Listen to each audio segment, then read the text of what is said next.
Bəlkə səsi bağlasın. Deməli, məsələ nədir?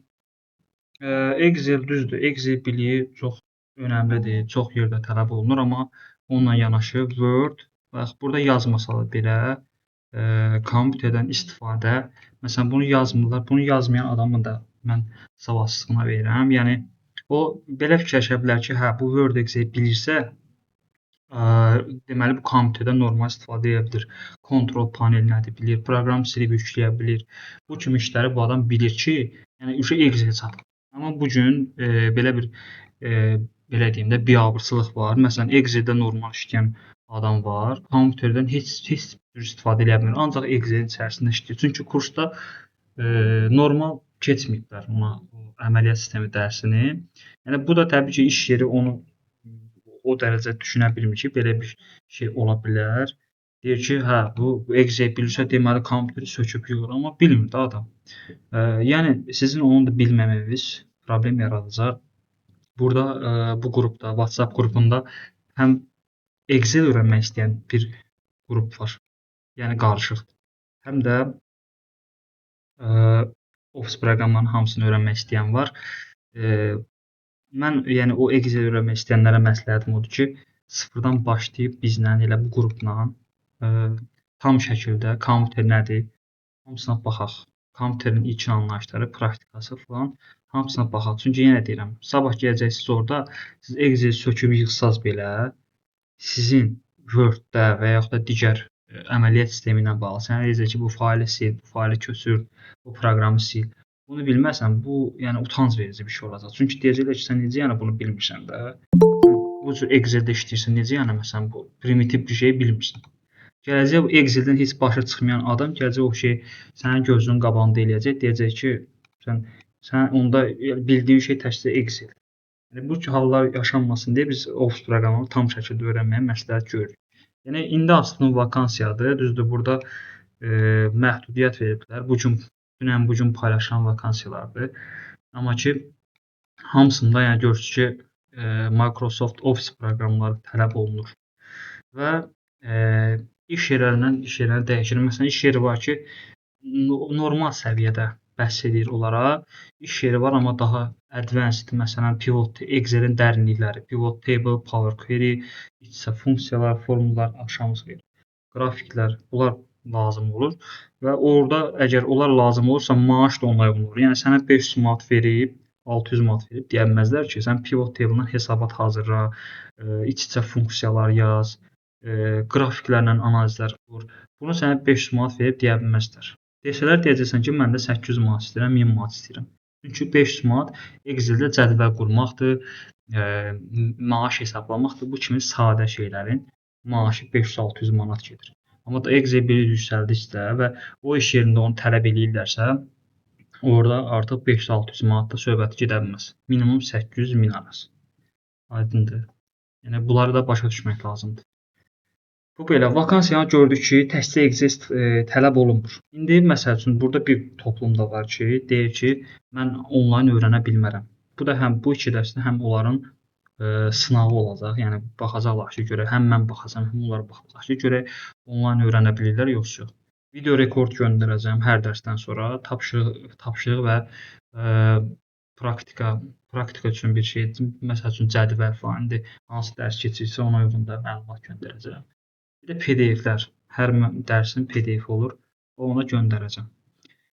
İndi biz başlayaq artıq kompüter nədir və kompüter öyrənmək üçün hansı xüsusiyyətlər lazımdır. Burada mən hər şeyi nəzərə alıb illər ərzində tələbələrdə nələr olmalıdır, hansı xüsusiyyət olmayanda daha çətin olur öyrənmə ərəfəsi falan, hamısını qeyd eləmişəm. Ümumiyyətlə belə bir şey deyim, mən son zamanlar çox rastlaşdığım bir problem var. Bizim bilmirəm, Azərbaycan cəmiyyəti belədir, yoxsa bütün dünya belədir, onu tuta bilməmişəm hələ. Hər saniyə qərarlar dəyişir, düşüncələri dəyişir. Bu gün deyir ki, məsəl üçün kompüter öyrənmək istəyirəm, sabah deyir ki, dil kursuna gedəcəm, birisi gün deyir ki, başqa bir şey. Yəni hər gün belə fikirlərin dəyişirlər. Bu da ona gətirib çıxar ki, heç yerdə uğur qazana bilmir. Çünki ancaq fikir dəyişirsə, bir yerdə əgər qalmırsa, o yəni uğur qazana bilmir. Ona görə bizdə nələr olmalıdır? Biz ümumiyyətlə bir şey nəzərə alaq ki, kompüter öyrənmək sənə heç vaxt belə deyim də, nəsə bir itirməyəcəksən. Vaxt sərf edirsən, düzdür. Amma burada itirmə söhbəti olmayacaq. Ancaq nəsə qazandıra bilər sənə. Ona görə bunu qərara alırıqsa, biz bunu öyrənəcəksə, yəni bu qərarı dəyişmək olmaz. Sən bu qərarı o şərtlə dəyişə bilərsən ki, məsələn, sənə çox yüksək bir maaşla işə çağırırlar, sənin vaxtın olmur, hə, deyirsən ki, hə dəyişəm. Amma nəsə elə belə səbəblərə görə bu qərarı dəyişim, vaz keçim, o düzgün bir şey deyil. Nə qədər zəhmət olmasa şəxsi yazın, ödənişdən havalı şəxsi yazın. Deməli, disiplin şərtdir. Yəni disiplin nəyə görə şərtdir? Kompüter öyrənmək üçün. Ümumiyyətlə təzə öyrənirsənsə, belə deyim, əziyyətli olur. İlkin mərhələ əziyyətli olur. Belə olur. Sonra öyrəşəndən sonra daha rahat öyrənirsən və axıcı gedir. Qaydasında gedir. İlk mərhələ ümumiyyətlə hər hansı sahəyə təzə başlayan bir insan çox çətinlik çəkir. 3 gün, 5 gün, 10 gün. Ondan sonra beyin alışır, insan alışır, ondan sonra rahat gedir. Ona görə disiplin burada nəyə görədir? Məsələn, siz indi gəlibsiz, qoşulubsuz ki, hə mən ödənişsiz qoşuldum, öyrənim filan. Bunu davam elətdirmək lazımdır. İndi bilmirəm hansı yolla, mənim kursumla, başqa kursla, YouTube-la davam elətdirmək və təkmilləşdirmək lazımdır. 2 dərsə çox şey öyrənəcəksiniz. Amma bu o demək deyil, bu 2 dərsi öyrəndiyiniz sizə ömürlük bəs eləyəcək. Bu da demək deyil də, siz də bilirsiniz.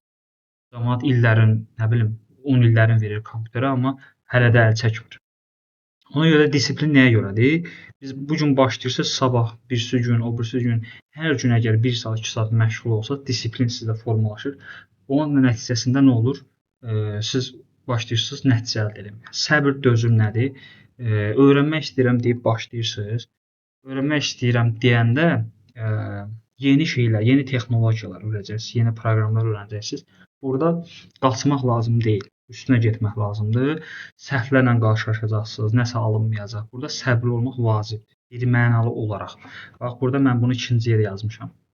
Səbirli adımı sən, əgər ola bilər, sənin indi səbrin yoxdur, kompüterdə nəsə problem oldu, kompüteri əsəbləşirsən, bağlayırsan, çıxırsan, gəlirsən, amma onu düzəltməlisən. Bax, burada yazdıqlarım olsun ki, bu o demək deyil, bunlar səndə yoxdursa, sən kompüterə baxma. Bunlar yoxdursa səndə, bunları inkişaf elətdirməlisən. Məsələn, əvvəl sən bir problemə baxanda kompüterə əsəbləşib bağlayırdınsa, bu dəfə əsəbləşməyib. Oturub axıra kimi baxmağa çalışmalısan ki, sən onda özündə səbri formalaşdırasan. Belə. Maraq və motivasiya. Kompüter və texnologiya həvəs, öyrənmək istəyini artırmalısan. Yəni marağın olmalıdır. Kompüterdə biraz bu gün də nəsə öyrənim, sabah nəsə öyrənim, hər gün nələrsə öyrənim. Texnologiyalara həvəs yaratmalısan özündə ki, məsələn, filan proqram görüm necədir, necə işləyə bilərəm. Bu formada olmalıdır. Tənqidi düşüncə nədir? Problemləri analiz edib həll yolu tapmalısan. Məsələn, sən baxırsan ki, müəllim kompüterində bir şey işləyir, məndə alınmır. Yəni özündə olan səhvi axtarıb tapmalısan. Bu, yəni burada göstərdiyim bu xüsusiyyətlər burada yəni real həyatda hər bir insana da lazımdır. Təkcə proqram öyrənmək üçün yox. Normalda yəni insan özündəki səhvləri analiz edib bu səhvləri düzəltməlidir. Elə proqramda da eyni. Aydındır. Buna axıra qədər danışım, sonra suallara baxaq görək hələ kimin nə fikri var bunlarla bağlı. Maraqlıdır. Yəni az adam da qoşulmayıb, ondan yuxarı adam qoşulub. Deməli, praktiki təcrübə nədir? Nəzəri öyrənmək kifayət deyil. Yəni sən həm nəzəri bilməlisən, həm hər gün yazmalısan, pozmalısan, həm proqramda işləməlisən və layihə üzərində işləməlisən. Bu layihə üzərində işlədikcə yadında qalacaq. Məsələn, bir şey öyrənirsən ki, bu düymə filan işi icra edir. Tutaq ki, yazını böyüdür və yaxud da yazını qalınlaşdırır. Bunu öyrəndin. Bir də real layihə və yaxud da tapşırıq üzərində işləyəndə o daha möhkəmlənir. Failləri, dərsləri və resursları sistemli saxlamaq öyrənmə prosesini sürətləndirir. Bu nə deməkdir?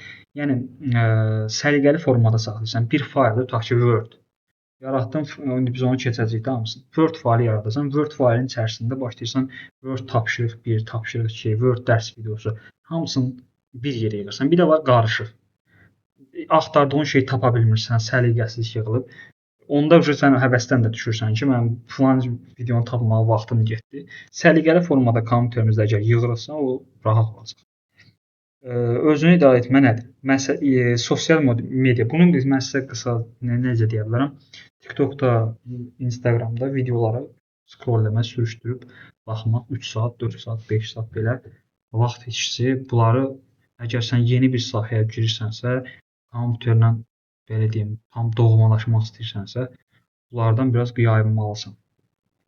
Bunun əvəzinə otur kompüteri qoy qabağına, dərs videosuna bax, sonra da başla orada işləməyə, araşdırma elə gör hansı düymə necə işləyir. Yəni əslində çətin bir şey deyil. Yəni sistemli gedəndə indi bizim dərsimizdə görəcəksiniz. Belə baxanda çox data var. Yəni kompüterin belə deyək, giriş-çıxış qurğularından tutmuş, kompüterin praktiki istifadəsidir, klaviatura özü dəryadır, çoxdur. Belə fikirləşəndə deyirsən ki, mən bunları heç vaxt öyrənə bilmərəm. Amma sistemli və düzgün şəkildə gedəndə onda nəticə çox yaxşı olur.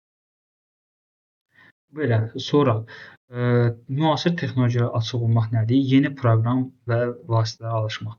Yəni məsəl üçün belə deyim də sizə, tutaq ki, Word-ü öyrənibsiz, 2010-un Word-ünü öyrənibsiz. İndi təzə Word versiyası gəlib 2026 və görürsüz ki, çox şey dəyişib.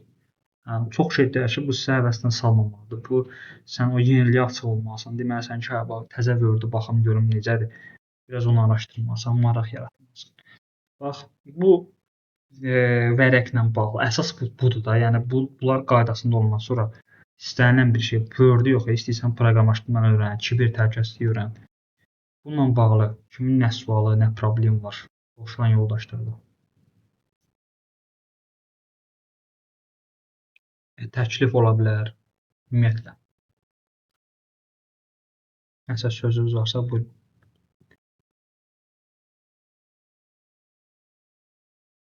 Ümumiyyətlə ekranı normal şəkildə görürsüz, yazıları, səsində qırılma falan.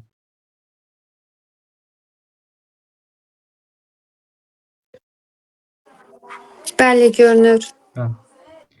Sizin fikrinizcə ümumiyyətlə hamıya aiddir. Bunların hamısı olan təbii ki, yoxdur.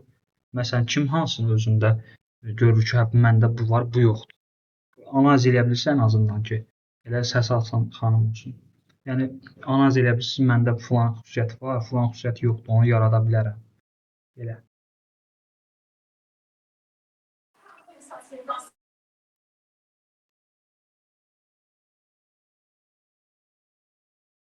Bəli, buyurun. Səs açmaqdan qorxmayın, ürəkli olun. Bəli, xanımın səsi açıq idi.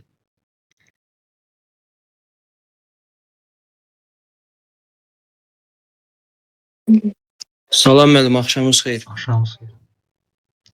Müəllim, məndə belə deyək də səbir, dözüm olmadığına görə yeni proqramlara biraz çətinlik çəkirəm. Aha. Yəni bu funksiya məndə Ad və yaş zəhmət olmasa. Ağa Əliyev 25 yaş. 25 yaşda. Məsələn desəydin ki, 50 yaş, 60 yaş deyərdim hə, bu adam yaşlanıb. Bu səbri olmamalı, normal. 25 yaşda səbri yaratmağa nə var ki? Ümumiyyətlə bu bir şey var da, belə bir məsələ var. Bir problemin nə olduğunu bilmək, o problemi 50% həll etməkdir. Sən bu əgər məsələn səbirsizlik və dözümsüzlük eləyirsənsə, əgər tək problem budursa, o qalanı düzələr. Yəni bunların hamısı problem deyilsə, tək bir dənə budursa, deməli vəziyyət yaxşıdır. Bunu deyil. Belə deyim də, özüm müharibə iştirakçısı olduğuna görə o dözüm, səbir məhdudlaşıb. Ona görə biraz səbir, dözüm, mən sizə deyim ki, bu real sübutu mənəm, bu səbir dözümün. Mən proqram sahəsinə gələnə qədər mənə deyirlər ki, sən dünyanın ən səbirsiz, ən dözümsüz adamsan, tez bazar istəyirsən hər şey həll olsun. Ancaq indi otururam, məsəl üçün mənim yanımda görürəm ki, biri baxır, problemi görəndə durub qaçır, amma mən oturam axıra kimi baxıram. Deməli, mən bunu özüm deyirəm kimsə, siz də eləyə bilərsiniz də. Bu, ümumiyyətlə, burada gördüyüm xüsusiyyətlər beyin bir mexanizmidir ki, beyni aldatmaq olur. Məsələn, sən bu dəqiqə özünə deyirsən ki, mən səbirsizəm. Sən 3 gün oturub hansısa bir əziyyətlə bir proqrama baxsan, problemə baxsan, özündə səbri yaratmağa çalışsan, beyni aldanacaq. Elə düşünəcək ki, sən səbirli adam imişsən. Bundan sonra da davam etdirəcək. 4-cü gün artıq səbirli baxacaqsan, 5-ci gün daha səbirli. Gözləyirsən sən səbirli bir adam imişsən əslində. Aydındır, bax beyni belə maraqlı oyunlarla aldatmaq lazımdır, belə deyək. Özüm yəni hardasa 7 ay bir kursda olmuşam, 4 ayda bir kursda. Aha.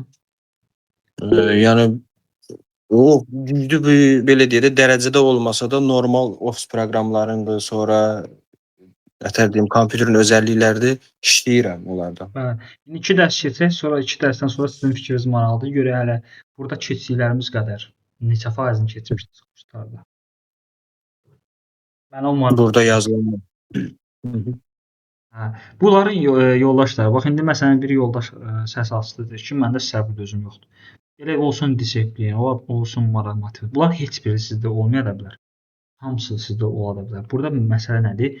Özündə olmayan şeyi görüb onun üzərində çalışma. Səndə səbir və dözüm yoxdursa, sən sabah qabağa problem çıxanda və yaxud da təzə proqram öyrənəndə o səbirsizlik anı gələcək, səni o kompüterin qarşısından qaldıracaq, deyəcək ki, get otur bir çay iç, nə bilim, get gəz. Həmin vaxt əgər özünü sıxıb otursan orada, o elə bir ki, sən Onsuz da özündə elə səbir olur. yaradacaqsan. Bəli. Sən onu 5 dəfə, 10 dəfə eləyəndən sonra sən artıq səndə səbr formalaşacaq. Yəni ola elə bir insan yoxdur da, yəni bunu yaratmasın. Yarada bilərsən. Mümkündür yəni. Disiplin heç kim doğulundan disiplinli olmur. Bunu yavaş-yavaş Xeyr, xeyr. da, yəni yavaş-yavaş. Disiplin nədir? İstəmədiyin şeyi məcbur eləmək. Belə gedir də. Bəli. Bu formada. Bunları bildiyi belə bir şeylər var. Bu onsuz da slayd sizə göndərəcəm. Özünüzdə, hamı özündə baxır. Kimdə nə yoxdursa onun üzərində çalışır. Aydındır? Aydın. Kompüter nədir? Kompüter məlumatı qəbul edir, emal edir, saxlayır və nəticənin istifadəsi təqdim edir. Ümumiyyətlə kompüterlə belə deyim ki, biz indi oturmuşuq kompüter qarşısında. Məsələn, bir kompüterlə işləyirik, proqrama baxırıq. Burada əsas məsələ belə təsəvvürünü daha aydın olsun. CPU ilə insan beyni arasında əlaqə. Bizim əlaqə vasitəmiz nədir? Gözdür, qulaqdır, sonra əldir. Bunlarla həmin bizim beynimiz CPU ilə əlaqəyə keçmək istəyir. CPU-nun bizlə əlaqəyə keçmək üçün vasitələr hansılardır? Monitordur, mousedur, klaviaturadır. Bunları bizə verib ki, biz əlaqə vasitələrimizlə ondan əlaqə saxlayaq. Yəni kompüterdən istifadə edəndə əslində iki beynin arasında belə gedən proseslər. Belə yanaşanda daha rahat başa düşürsüz. Və burada qurğular var. Klaviatura, mouse, skanner, mikrofon kimi bir vasitələr var. Biz onlar vasitəsilə kompüterə məlumat ötürürük. Orada emal olunur. Müvəqqəti yaddaş, daimi yaddaş bunların hamısına baxacağıq. Burada ümumi yazmışıq. Nəticə monitor, printer və digər çıxış qurğuları vasitəsilə göstərilir. Və bundan əlavə kompüter internetə qoşulmaq üçündür, faylları paylaşmaq üçündür, oyun oynamaq üçündür, dizayn və çoxdur. Məqsədlər çoxdur. Əvvəl bu qədər deyildi. İndi kompüter çox geniş məqsədli olur. Kompüterlər ümumi götürəndə iki yerə ayırmaq mümkündür. Masaüstü, bir də yəni masaüstü hansıdır? Ofis və evlərdə daha çox istifadə olunur. Monitor, sistem bloku, klaviatura, sıçan ayrıca olur. Şəkildə burada göstərmişik burada. Bu formada. Düzdür, burada 2 mouse var. Amma bu formada olur. Geniş imkanlı olur, ucuz və təmiri asandır. Ümumi olaraq belə yadda saxlaya bilərsiniz. Kimin sual olsa, yəni istədiyi vaxt səsi açıb dayandıra bilər mən. Problem yoxdur. Yəni heç kim heç nədən çəkinməsin. Yəni 2 dərslik qoşulanlara aiddir xüsusən də. Sizin 3-cü dərs olmayacağınıza görə bu fürsətdən istifadə edin. İstədiyiniz vaxt dayandırın, sualınızı verin. Notebooklar nədir? Laptoplar da deyilir. Daşına bilir. Portativ kompüterlərdir. Bütün hissələr bir yerdədir.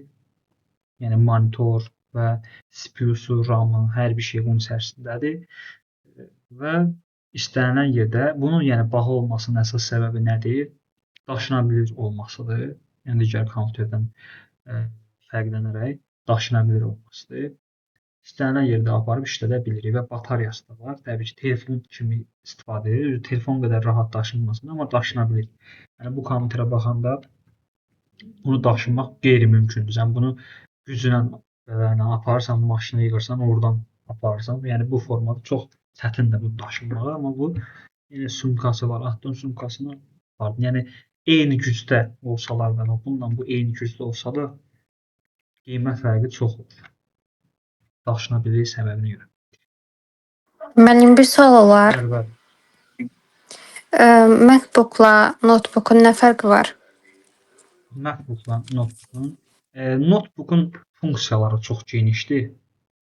Yəni bütün belə deyim də proqramlar notebook'da tam şəkildə işləyir. Mən o baxımdan MacBook-a fərq qoyuram ki, orada tam belə bu qədər funksionallıq yoxdur. Çünki yığılan proqramlar var ki, notebook'da tam şəkildə işləyir. Biz gələcəkdə onlara yenə üstündən gələcəyik, onların ayrı-ayrı fərqlərinə baxacağıq, amma belə yekun götürəndə elə proqramlar var ki, notebook'da tam şəkildə işləyir, amma MacBook'da normal işləmir, amma ətraflı şəkildə gələn dərslərdir. Belə yadda saxlamaq. Aydındır. Çox sağ olun. Kompüterin əsas hissələri monitor, sistem bloku, klaviatura və siçan. Bunlar nəyə görə əsas hissədir? Bunlar olmadan kompüter fiziki olaraq işə düşə bilər. Yəni kompüteri yandıra bilərsən, amma onu işlətmək, istifadə etmək mümkün olmayacaq. Yəni qayıdıram əvvələ. Bu kompüterdən söhbət gedir. Söhbət personal kompüterdən gedir. Bunun yəni sən doka taxdın sistem blokunu. Mouse olmasa, indi hamısını bir-bir baxacağıq da. Sən burada oxu, mouse'un ox işarəsini hərəkət elətdirə bilməzsən. Klaviatur olmasa yaza bilməyəcəksən. Amma monitor olmasa görməyəcəksən ekrandakı heç nəyi. Sistem bloku olmasa ümumiyyətlə işləməyəcək. Yəni bu 4 hissə burada əsas sayılır. Göz burada. Sistem bloku beynidir. Bu qurğular olmadan sən fiziki olaraq işə düşə bilər, amma tam işığı görə bilməyəcəksən. Monitor nədir? Kompüterin ekran hissəsi. Nəticəni görməyimiz üçündür, qısa deyəcəm. Televizora bənzəyir, amma kompüterdən gələn məlumatı göstərir. Yəni televizor deyil də, bu sən kanallara baxa bilməzsən burada. Sən orada ancaq necə baxa bilərsən? Onlayn sayt vasitəsilə. Amma bu əsas monitorun əsas məqsədi sənə kompüterdən, yəni dediyim kimi CPU-dan gələn məlumatları göstərməkdir. Ölçüləri nədir? Düymlə ölçülür. 15, 6, 21, 24, 27 belə bu formada ölçüləcək. Çox sağ olun ekran bəyənməsinə görə. CRT var, bir də LCD LED var. CRT köhnə qalındır, LED-lər yeni nazik monitorlardır. Monitor haqqında burada geniş yazmışıq. Prosta bunu indi hamısını bir-bir yox. Mən sizə ümumi bu slaydı oxuyacaqsınız, bunun üzərindən oxuyacaqsınız. Hansı xüsusiyyətlər olur? Ölçü, çözünürlük, hertz, panel növü var. Bir də daha yaxşıdır sualı var. Daha yaxşıdır deyəndə sənin istifadəyə uyğun hansı olmalıdır? Əgər oyun və dizayndırsa, orada həm ölçüsü, düymü çox olmalıdır, həm herzi və burada göstərdiyimiz hamısı yüksək olmalıdır. Əgər oyunla proqramlaşmaya aid deyil. Çox adam elə bil ki, proqramlaşmaya da aiddir. Proqramlaşmaya aid deyil. Bu oyunla ancaq dizayn, yəni əsasən də 3D videolarında, montajında, renderdə orada bu ölçüdür, çözünürlükdür, hertzdir. Bunlar daha yüksək olmalı sənə belə deyim, avantaj verəcək. Amma məsələn, Office proqramları üçün bu tərəfdən belə bir yaxşı xəbər verim sizə, bilməyənlər üçün. Office proqramları üçün minimal, məsələn, hər bir şeyin minimalı. Deyək ki, məsələn, kontaktda kompüterlər başlayır, misal üçün də kontakt olsun, inşallah olsun. 1000 manatdan 5000 manata qədər deyək. Yəni 1000 manatlıq kompüterində sən Office proqramlarını işlədə bilərsən, rahat şəkildə, tam. Bilməyənlər üçün deyirəm, bilənlər olsa da aydın məsələ. Yəni çünki Word, Excel-dir, fayl işlətməkdir, Google, YouTube-a girməkdir. Bunlar çox belə güclü parametr tələb eləmir. Əsas güc harda düşür kompüterə? Oyunda, hansı ağır proqramlarda, yəni o ağır proqramlarda hansılardır? Video, 3D videoları render edən bunlarda. Bunu oxuyursunuz. Yəni dediyim kimi göndərəcəm. Burada hər şey açıq-aşkar yazılıb. Əsas xüsusiyyətlərdir. Bundan vaxtımız çox getməz. Sistem bloku nədir? Kompüterin əsas hissəsi dedik. Bütün vacib qurğuları orada yerləşdirilir. İnsan beyni ilə müqayisədə beynimiz və ürəyimiz bu formada olur görünüşü. Fərqli formalar var bu arada. Keçmişdəkilər daha fərqlidir. İndikilər fanı çoxdur və ya da işıqlı və yaxud da daha belə müasir görünüşləri var. Məsələn, bu köhnə görünüşdür, görürsüz bunlar amma yeni müasir görünüşdür. Sistem blokunun əsas hissələri nələrdir? Yəni bu sistem blokunda biz burada əsas olan qurğular hansıdır? Biz onları bilməliyik. Mütləq şəkildə. Prosesor, CPU-su, kompüterin beyni. Biz dedik ki, insanla kompüter arasında əlaqə necədir? İnsan beyninə CPU, yəni kompüterin beyni arasındakı əlaqədən gedir söhbət. Burada prosesor həmin o beyni, yəni CPU-su və bütün hesablamaları, belə deyim, bütün məlumatların emalını hamısını CPU eləyəcək. Tezliyi gigahertzlə ölçülür. Yəni nə qədər çox olsa, bu da onun gücüdür. 3.5 GHz. Çox nüvəsi varsa nə edir? Məsələn deyirlər ki, 8 nüvəli, 12 nüvəli, 16 nüvəli. Sən deyəndə, məsələn deyir ki, sənə 2 kompüter qoyub qabağına. Deyir ki, hə bu eyni qiymətdir, biri 8 nüvəlidir, biri 12 nüvəlidir. Sən ümumiyyətlə fikirləşməlisən ki, ya bunun hansı tərəfdə zəifliyi var, çünki nüvəsi çoxdursa, deməli bu qiymət eyni olmalı deyil. Kompüterlər ümumiyyətlə qiymətləri gücünə görə fərqlənir də, hamısının xüsusiyyətləri yəni. Hə. İndi sən əgər çox proqramla işləmək, sən eyni anda çox proqramla işləmək istəyirsənsə, çox nüvəliyə üstünlük verməlisən. Yəni deyəcəksən bu 8-dir, bu 16 nüvəlidir. Təbii ki, sən 16 nüvəyə qaçmalısan. Aydındır. RAM nədir? Operativ yaddaş. Bu hamısı sistem blokun içərisindədir var. Müvəqqəti yaddaş. Kompüter işləyən zaman məlumat RAM-da saxlanılır. Kompüter sönəndə RAM silinir. Bu nə deməkdir? Məsələn, açdıq kompüteri, yandırdıq. Fərqi yoxdur, personal notebook. Yandırdıq, girdik proqrama, nə bilim, YouTube-a, hər yerə girdik də, Word, Excel. O müvəqqəti belə deyim, davam edən proses var da. Biz məsələn girdik, istənilən birinə təzələnən proqramı açıb istifadə edə bilirəm də. Bu harda saxlanılır? Hardasa bir saxlanmalıdır bu məlumat. Çünki davamından gedirəm axı. Proqramı açmışam, istifadə eləmişəm. Yenə ardından davam edirəm istədiyim vaxtı, kompüteri söndürənə qədər. Söndürənə qədər bu RAM-də saxlanılacaq. RAM-lə ümumiyyətlə kompüterdə necə 2 yaddaş var da. Daimi yaddaş, bir də müvəqqəti yaddaş. Bu real həyatda bizdə də olur da bu. Məsələn, elə hadisələr var ki, sənin bir gün sonra yadından çıxır. Yatırsan, dursan yadından çıxır da. İnsanla eyni şeydir demək olar kompüter. Sadəcə bu cihaz olmağı fərqlənir. Yəni deyim ki, məsəl üçün tutaq ki, bu gün ərzində, bax belə gün ərzində tutaq ki, nə yedin, içdin, hara getdin, nə etdin, bu elə belə şeylər var ki, bu hər gün olan monoton şeylər. Bunlar bunları sən yatıb durandan sonra çoxunu 90%-ni yaddan çıxartsan. Amma əsas yadda saxlamalı olduğun məlumatlar var ki, onlar indi baxır onun vacibliyinə görə aylarla, illərlə sənin yaddaşında qalır. Bu kompüterdə daimi yaddaşdır. İndi müvəqqəti yaddaşdan, yəni RAM-dən danışırıq. 8 RAM, 8 GB RAM kifayətdir. Nə üçün? Office proqramları üçün, Google, YouTube-dur, belə sadə işlər üçün, elə belə proqramlar üçün 8 GB kifayət eləyəcək. Amma oyun və dizayn üçün 16, 24, 32 gedir üzü yuxarı. Daimi yaddaş nə oldu? HDD və SSD. Faylların qalıcılığı saxlandığı isə bizim yəni dediyim kimi insan beynində necə ki var ki sən 5 il bundan əvvəl, 10 il bundan əvvəlki hadisələri yadında saxlayırsan, heç vaxt yadından çıxartmırsan. Kompüterdə də belə bir yer var. HDD və hard disk və sərt disk. Belə də demək olar.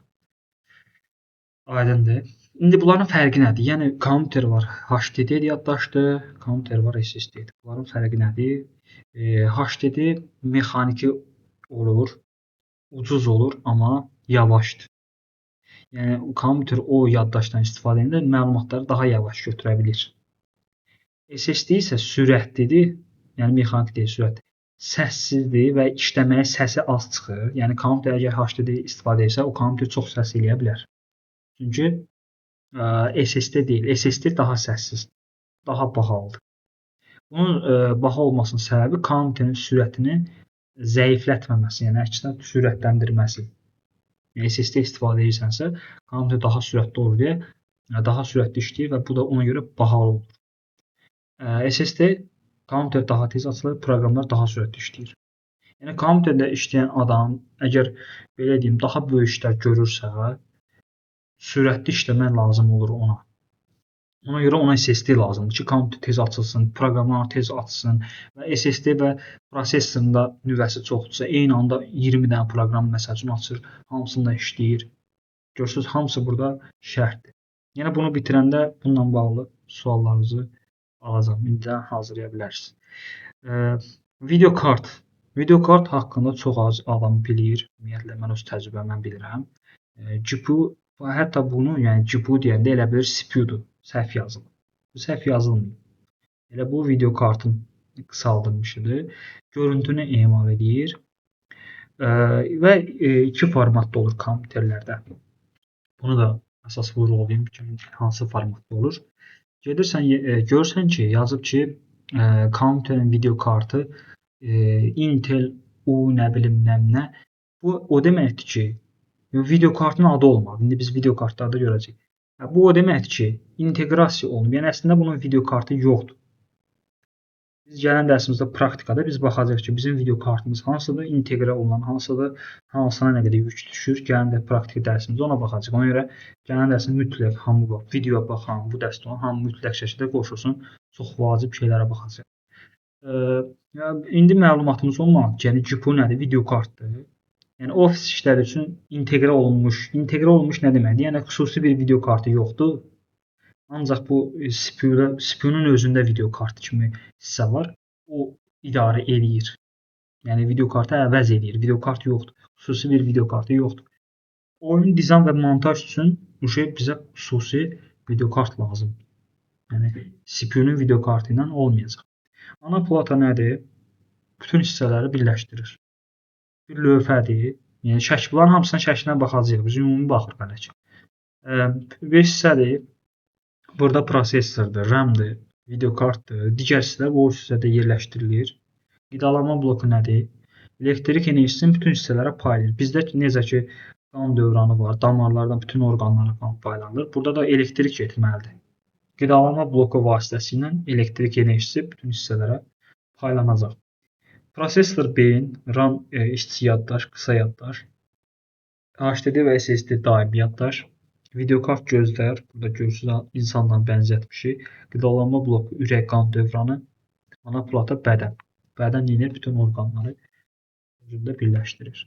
Klaviatura məlumatı daxil eləmək üçündür. Fərqli formaları var. Bu slaydı yenə deyirəm, təkrar edirəm. Ətraflı baxarsınız, oxuyarsınız. Klaviatura haqqında praktikada da baxacağıq buna. Nələr var? Əlifba düymələri var və rəqəm düymələri var. Funksiya düymələri, yəni məsəl üçün kod vermək. Bunlar bir funksiyadır da. Məsələn, ekranın işığını azaltmaq, artırmaq. Bunlar harda yerləşdirilib? F1, F12-də. F1-dən F12-yə qədər yerləşdirilir. Və qısa yollar üçün istifadə edə bilərik. F1-dən F12-yə qədər. Bu da Word Excel-də bundan çox görə bilərsiniz.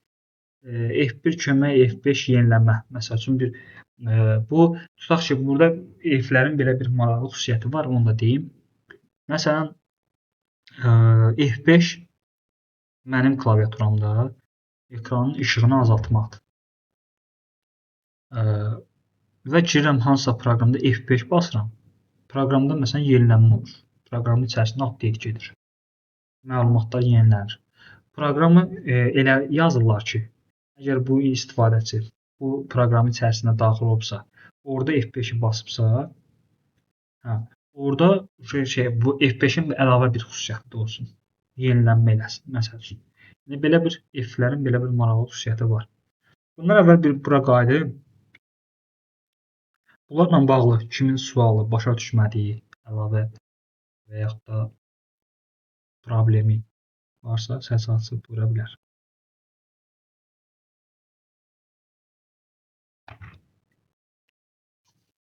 Başa düşənlər də açıb başa düşdüm deyə bilər. Baxın da indi. Amma aktiv iştirak edin. Gələn dərsimiz daha çox bundan daha vacib olacaq. Ən az buna qədər. Buradakı davam edirik. Bunu hamı başa düşüb. Sistem blokunun əsas hissələri. Bəli. Başa düşməyən yəni problemi yoxdur. Əgər çəkilməsin, desin ki, mən məsələn video kart başa düşmədim nə yaşayır.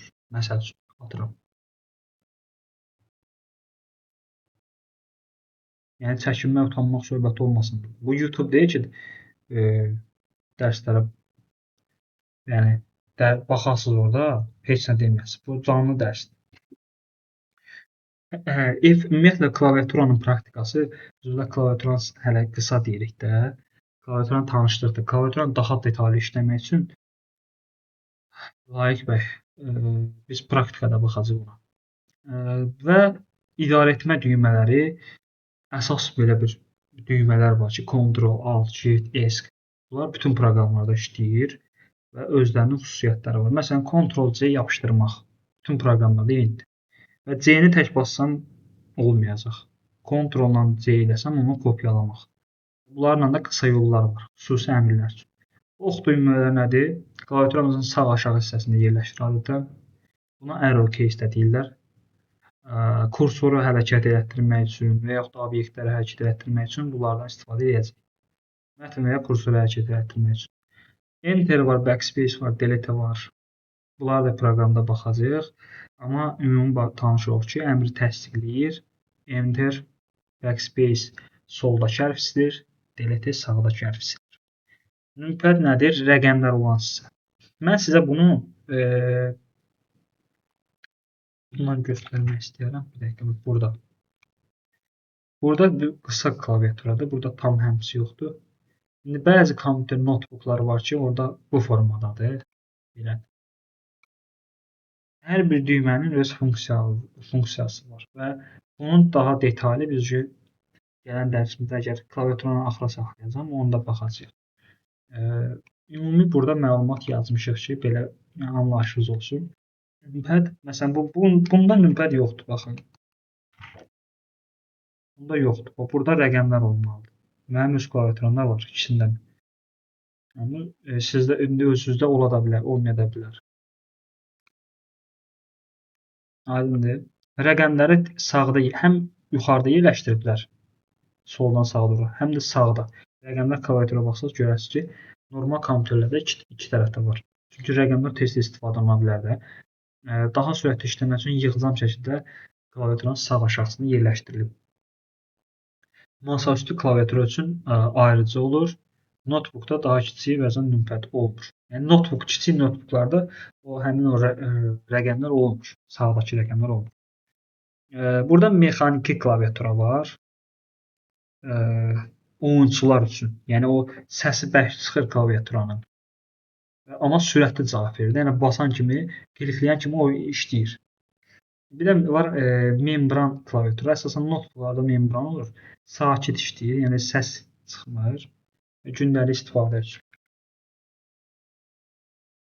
Mouse, təbii ki, hamımız bilirik ki, kursoru hərəkət etdirən mousedur, amma mouse'un da maraqlı formaları və xüsusiyyətləri var.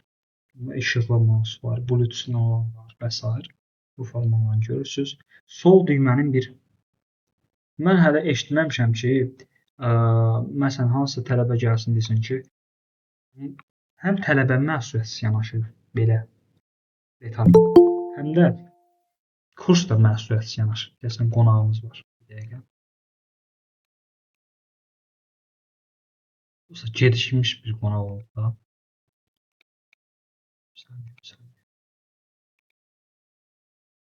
Qonağı qəbul edeyim.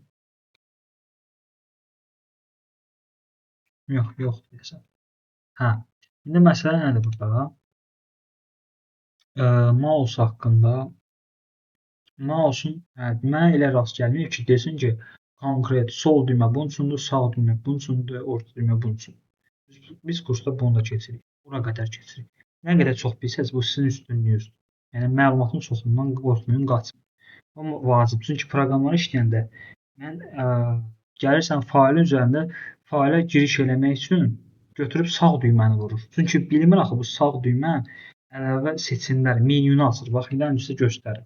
Deyirsən ki, məsələn, tələbəyə də, deyir mən Office proqramlarını qurtarmışam, kurs qurtarmışam. Deyirsən ki, bir bu faylı at, gəlib burada sağa vurur. Bu axı burada oxusa, bu nəzəri oxusa ki, sağ düymə əlavə menyu açır, sol düymə giriş eləmək üçün. Bunu oxusa bu səhvi eləməz. oxumur, ya kursda öyrətmirlər və yaxud da özü oxumur. Çox səhv var. Sol düymə əmr vermək, seçmək, açmaq. Bax bu 3 dənə bunun əsas xüsusiyyəti var. 2 dəfə klik, 2 dəfə tez-tez klikləyəsək, bu faylı və yaxud da proqramı açmaq üçün mausun sol düymə. Sağ düymə isə menyu açır, əlavə menyu açır. Yəni gedib hansısa proqramı açmaq üçün sağ düyməni vurmaq, fayl açmaq üçün sağ düyməni vurmaq, bunu yəni kimsə görsə gülə də bilər. Olmaz, belə şey eləmək olmaz. Yəni bunlara maksimum diqqət edin. Orta düymə təkər, scroll, səhifəni aşağı-yuxarı elətdirmək, görürsüz. Bəzi insanlarda kliklənir və əlavə əmr verir. Yəni sən onu düymə kimi də istifadə edirsən və ona əlavə bir funksiyonallıq yazırsan. Məsələn, deyirsən ki, F5-in ekranın işığını artırıb azaltmağı yazıram mausun düyməsinə. Yazmaq olur da onu. Düyməni vuranda, mausun təkərini vuranda ekranın işığı açılır. Yəni eləmək mümkündür. Kliklənə bilən mauslardır. Mausun növləri hansılardır? Kabellə qoşulan, simsiz, daşına bilən, optik, infraqırmızı işıqla işləyən, lazerlə və touchpad. Touchpad notebookun üzərində olan o bizim toxunaraq, sürüşdürərək istifadə elədiyimiz hissə, notebook üzərində olan. Kompüterin köməkçi hissələri hansılardır? Printer, skanner. Buna çox sayma olar. Çoxdur, yəni əlavə çoxdur. Bunlar onların önündə gedənlərdə daha çox istifadə olunanlar. Printer, skanner, web kameradır, mikrofondur, qulaqlıqdır, USB qurğulardır, UPS-dir. Bunlar olmasa da kompüterə istifadə etmək mümkündür. Belə bir məsələ var ki, məsəl üçün deyirəm sizə, mənə təcili bir sənədi çap eləmək lazımdır, çıxartmaq lazımdır A4-ə. Orada mənim üçün printer, həmin anda printer mənim üçün vacibdir. O mənim üçün vacibdir. Kompüterin işləməsi üçün vacib deyil. Bunu qarışdırılır. Deyir ki, printer nətər, yəni vacib deyil. Və yaxud da kamera nətər, yəni vacib deyil. Bu hansısa situasiyada sənin üçün vacibdir. Kompüter işləməsi üçün vacib deyil. Kompüter işləməsi üçün 4 əsas qurğudur. Sistem bloku, monitor, sıçan, klaviatura. Bunlar vasitəsilə biz normal işləyirik. Amma mənə məsəl üçün kamera özümü çəkmək lazımdırsa, kimləsə görüntülü danışacağamsa, web kamera lazım olacaq. Səsimi ötürmək istəyirəmsə, mikrofon lazım olacaq. Bunlar mənə lazım olacaq kompüterə qoşmaq üçün və istifadə etmək üçün. Ona görə də bunların köməkçi qurğulardır. Bunlar olmadan da kompüter işləyir. Printer kompüterdən çıxan məlumatı kağıza çap edir. Bu formada görünüşü budur. Və hansı formalar var? Inject, lazer formalarıdır. Burada görürsünüz, rəylər də var. Rəyli kağızlar üçün istifadə olunur. Skannerin də çox növ var. Məsələn, bizə tanış olan budur. Yəni, bu forması ofislərdə var.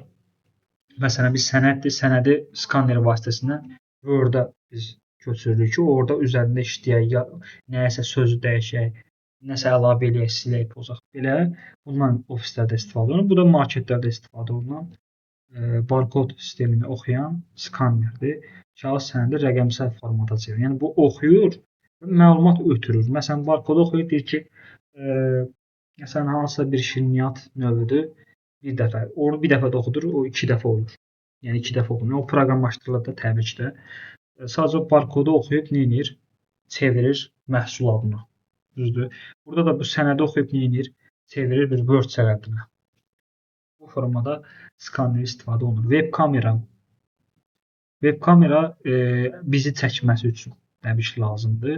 Bizim görüntümüz harasa ötürülməsi üçün. Məsələn, görüntü danışırsan və yaxud da video çəkirsən, belə bu formada canlı yayım açmaq üçün. İndi sizə belə bir şey deyim, qayıdıram əvvələ. Maraqlı bir xüsusiyyət deyim. Çox adamın yenə bilmədiyi, fikir vermədiyi hissələrdəndir.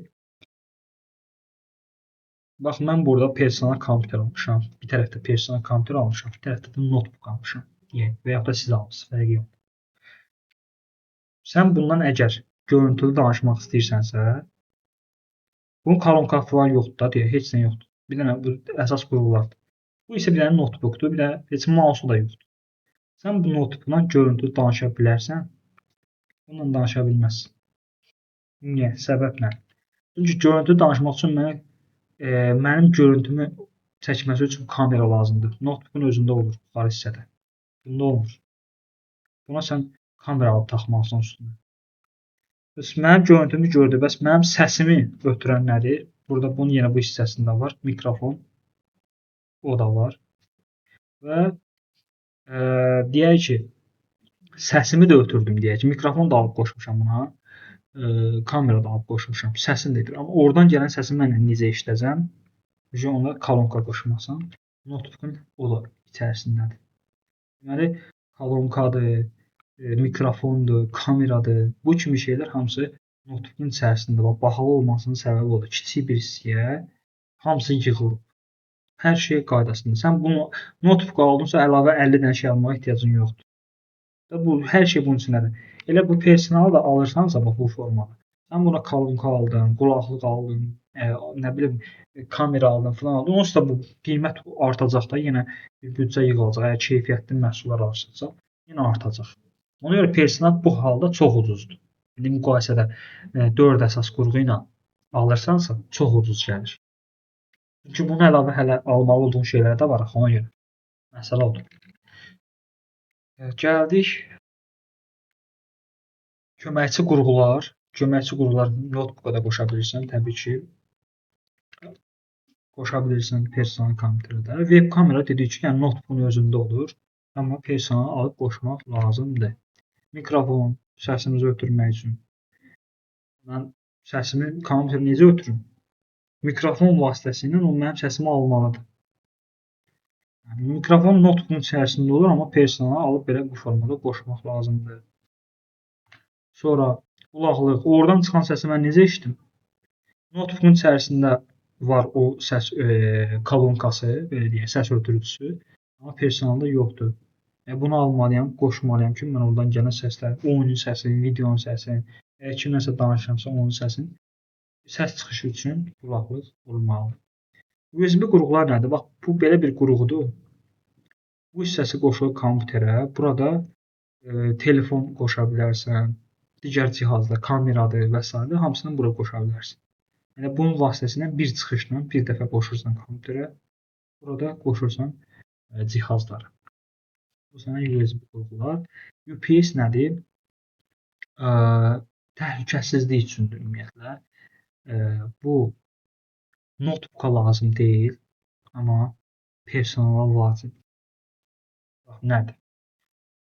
Məsələn, deyək ki, sadə bir nümunə göstərirəm. Açıram Word faylını. Açmışam Word faylını və deyək personalda da açmışam, notebookda da açmışam da. Başlayıram burada 6 saatı yazıram, pozuram. Yaddaşa verməmişəm hələ. Yaddaşa verməmişəm. İşləyirəm da, əziyyət çəkirəm. Axırda yaddaşa verəcəm. Yaza gedirəm. Yazdım. Risk işığı var sönür. Notebook telefon kimi işlədiyinə görə sönməyəcək. Saatkası qutarana qədər gedəcək. Personal amma işıq sönən kimi qaralacaq. Qaraldı. Və bu kompüter təzədən ümumiyyətlə onun RAM-ı təhlükəyə düşdü. Ümumiyyətlə daxili qurğuları problem yaşaya bilər. Anidən işlədiyi yerdə söndüyünə görə. Amma belə bir məsələ var. Lap deyək ki, heç bir təhlükəsi olmadı. Açdın, gördün, hər şey işləyir. Mən burada 6 saatda elədiyim iş, mən bunu yaddaşa verməmişdim deyə RAM, nə oldu? Kompüter sönüb yanda nə ediyor? RAM sıfırlanır. Açıram, görürəm ki, 6 saatda işlədiyim işin heç bir nöqtəsi belə burada yoxdur. Hamısı silinib. Çünki mən bunu yaddaşa verməmişdim. Yaddaşa versəm SSD və yaxud da hard disk HDD-yə əlavə olunacaq. Orada qalacaq bu heç. Yəni, yaddaşa vermənin üsulları vardı. İndi bilənlər bilir. Yaddaşa vermədən işləyirdim. Belə 6 saat dayanmadan bir oturma işləmişəm. Getdi hamısı. Amma notebookda qaldı. İndi gələk bu əsas məsələmizə. Bu UPS dediyimiz cihaz. Bu nə edir? Bu, deməli, kabel gəlir buna. Bundan çıxır personal kompüterə gedir. Buna gələn tok kəsildisə, bu özündə belə deyək də, nə rolunu oynayır? Batareya rolunu oynayır. Burada elektrik saxlayır. Saxladığına görə personal kompüterin kəsilməyə qoymur. Hətta bunun üzərində də volt falan göstərilir ki, yəni təhlükəsizlik üçün də tənzimləyir. Kəsilsə də tam kəsmir. Yəni kompüter yenə ötürür enerjini və sən bilirsən ki, işıqlar söndü. Hə, yenə də görürsən ki, işıqlar sönüb, kompüter sönmədi. Tez işlədiyi işi yaddaşa versən, özün kompüteri söndürmə hissəsindən söndürürsən, shutdown edirsən. Aydındır. Yəni bu personal kompüterlər üçün bu vacib məsələdir. UPS, kəsintisiz güc. Burada çox insanın qarşılaşdırdığı bir məsələ var. Daxil etmə qurğuları, çıxış qurğuları, input, output, bir də həm daxil, həm çıxış qurğuları. Burada bir dənə diqqətli olun. Biraz qarışdıra bilərsiniz, amma diqqətli olsanız qarışdırmayacaqsınız. Daxil etmə qurğuları hansılardır? Klaviatura, mouse, mikrofon, skanner, webcam. Bunun çox asan bir yadda saxlama qaydası var. Yəni başa düşmək üçün bir qayda var. Qayda nədir? Nədən ibarətdir? Biz dedik ki, əvvəldə vurğuladım ki, kompüterlə istifadə nə deməkdir? CPU ilə, kompüterin beyni ilə, insan beyni arasındakı iki beyin arasındakı əlaqə. Şahmat kimi fikirləşin və yaxud da dialoq kimi fikirləşin. Necə istəyirsiniz fikirləşə bilərsiniz. Mənim beynim vasitəsilə onun beyninə ötürülən o məlumatlar var. Orada kompüterin hansı vasitələri rol oynayırsa, bu olacaq daxil etmə qurğuları, yəni input qurğuları. Mən klaviatura vasitəsilə öz beynimdəki, məsəl üçün bir mətndir. Getdim yazdım. Bunu hara yazdım? CPU-ya, kompüterin yaddaşına. Mənim beynimdən onun beyninə ötürüldü də, düzdürmü? Klaviatura vasitəsilə gəldim, yazdım. Ötürdüm ona. Və yaxud da mouse vasitəsilə, mouse-da mən nə edirəm? Ekranda nələri seçirəm? Öz iradəmlə seçirəm də. Bunu kompüterlərim ki, mən edirəm. Mən bu vasitələrlə, mouse, klaviatura vasitəsilə nəsə bir yazı yazıram, ekranda nəsə seçirəm. Bu mən məlumatı ötürürəm, yəni daxil edirəm. Ona görə input sayılır, input qurğusu sayılır. Və olsun mikrofon. Mənim səsimi alır, kompüterə ötürür. Yəni kompüterə daxil olur bu məlumat. Ona görə də bu olacaq daxil etmə qurğusu. Skanner nədir? Kodu oxudu, yəni kompüterə ötürdü. Webcam nədir? Mənim görüntümü hara ötürür? Kompüterə ötürür. Kompüterə daxil edir. Aydın olur. Çıxış qurğuları, output isə ondan bizə ötürülən. Məsələn, kompüterdə bir video var. Mən o monitor vasitəsilə oradakı videonu mənə ötürür, göstərir ki, bu belə bir video var. Monitor vasitəsilə onun beynindən mənim beynimə ötürür. Fikir verdiniz? Bu olacaq çıxış qurğusu, məlumata çıxış elədi. Printer, kompüterdə bir sənəd var, printer vasitəsilə çıxartdı, verdi mənə. Printer vasitəsilə. Burada çıxış qurğusu. Proyektor, kompüterdə bir sənəddir, onu divara vurdu proyektorla, hamı gördü. Yenə çıxış elədi kompüterdən. Kolonka, səsi çıxış eləyir kompüterdən. Yəni kompüterdən çıxış, bir də kompüterə giriş. Input, output. Həm daxil, həm də çıxış olacaq. Input, output. USB flash. Hələ bir dənə bunu başa düşsəz əslində bəhs edir. USB flash nədir? Flash kart deyək də biz. Flash kart hamı bilir. Bax elə gələk bura. USB flash. Bu niyə görə həm input, həm outputdur? Məsələn, kompüterimdə bir şəkil var. Taxdım bunu yerinə, atdım bunun içərisində, çıxartdım kompüterdən. Məndədir də. Kompüterdən çıxış elədi. Nə oldu? Bu input oldu, output oldu yoldaşlar. Bu format. Kompüterdən şəkili atdım, flash-kartı çıxartdım. İndi bu situasiyada flash-kart input cihazı oldu, yoxsa output? Hər ikisi. Yox. Diqqət olun. Deyirəm ki, şəkli atdım flash-kaya, flash-kanı çıxartdım. İndi burada flash-ka nə rolunu oynadı? Input yoxsa output?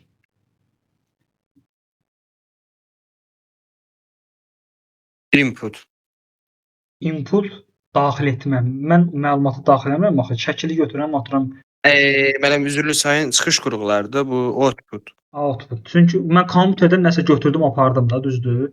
Kompüterdən bir şəkil götürdüm, aparıram harasa başqa bir kompüterə. Əsas odur kompüterin içərisindən götürdüm.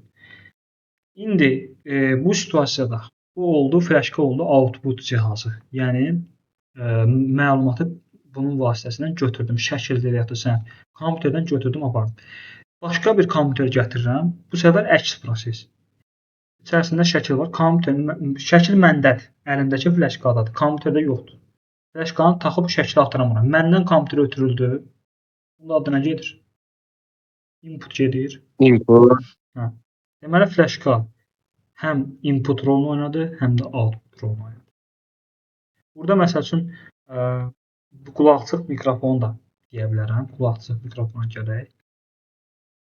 Hansı hissədədir? Əvvəldə qalmış. Hə, qulaqçıq mikrofon. Bu niyə input outputdur? Çünki bunun bir kabeli var, taxılıb kompüterə. Kompüterdən gələn səsi mən qulağımdan eşidirəm. Deməli, bu qulaqlıq səsi kompüterdən ötürdü mənə. Bu nə olur? Çıxış, yəni output. Məsələn, input rolunu nə oynayacaq burada? Mənim səsimi alacaq, buradan aparacaq kompüterə daxil edəcək. Bu da input. Deməli, bir dənə bu qulaqlıqlar, həm nauşnik olan qulaqlıqlar, bu səs mikrofonu olan. Bu nə olacaq? Həm input, həm də output olacaq. Aydındır. Bax, burada əsas məsələ bunu başa düşmək. Proyektor nə edir? Kompüterin ekranını hansısa bir səhnədə, divara, nə bilim, hara istəsək böyük ekranda göstərmək üçün. Bu məsəl üçün təbii ki 3-5 nəfərə göstərmək üçün deyil. 10 nəfər, 100 nəfər, 1000 nəfər, yəni nə qədər istəsəz çox adamı göstərmək üçün. Kompüterin ekranı balaca olduğuna görə proyektor vasitəsilə biz daha çox insana təqdim edə bilirik məlumatı, kompüterimizin ekranını. Burada təqdimat edə bilirik. USB flash bildik.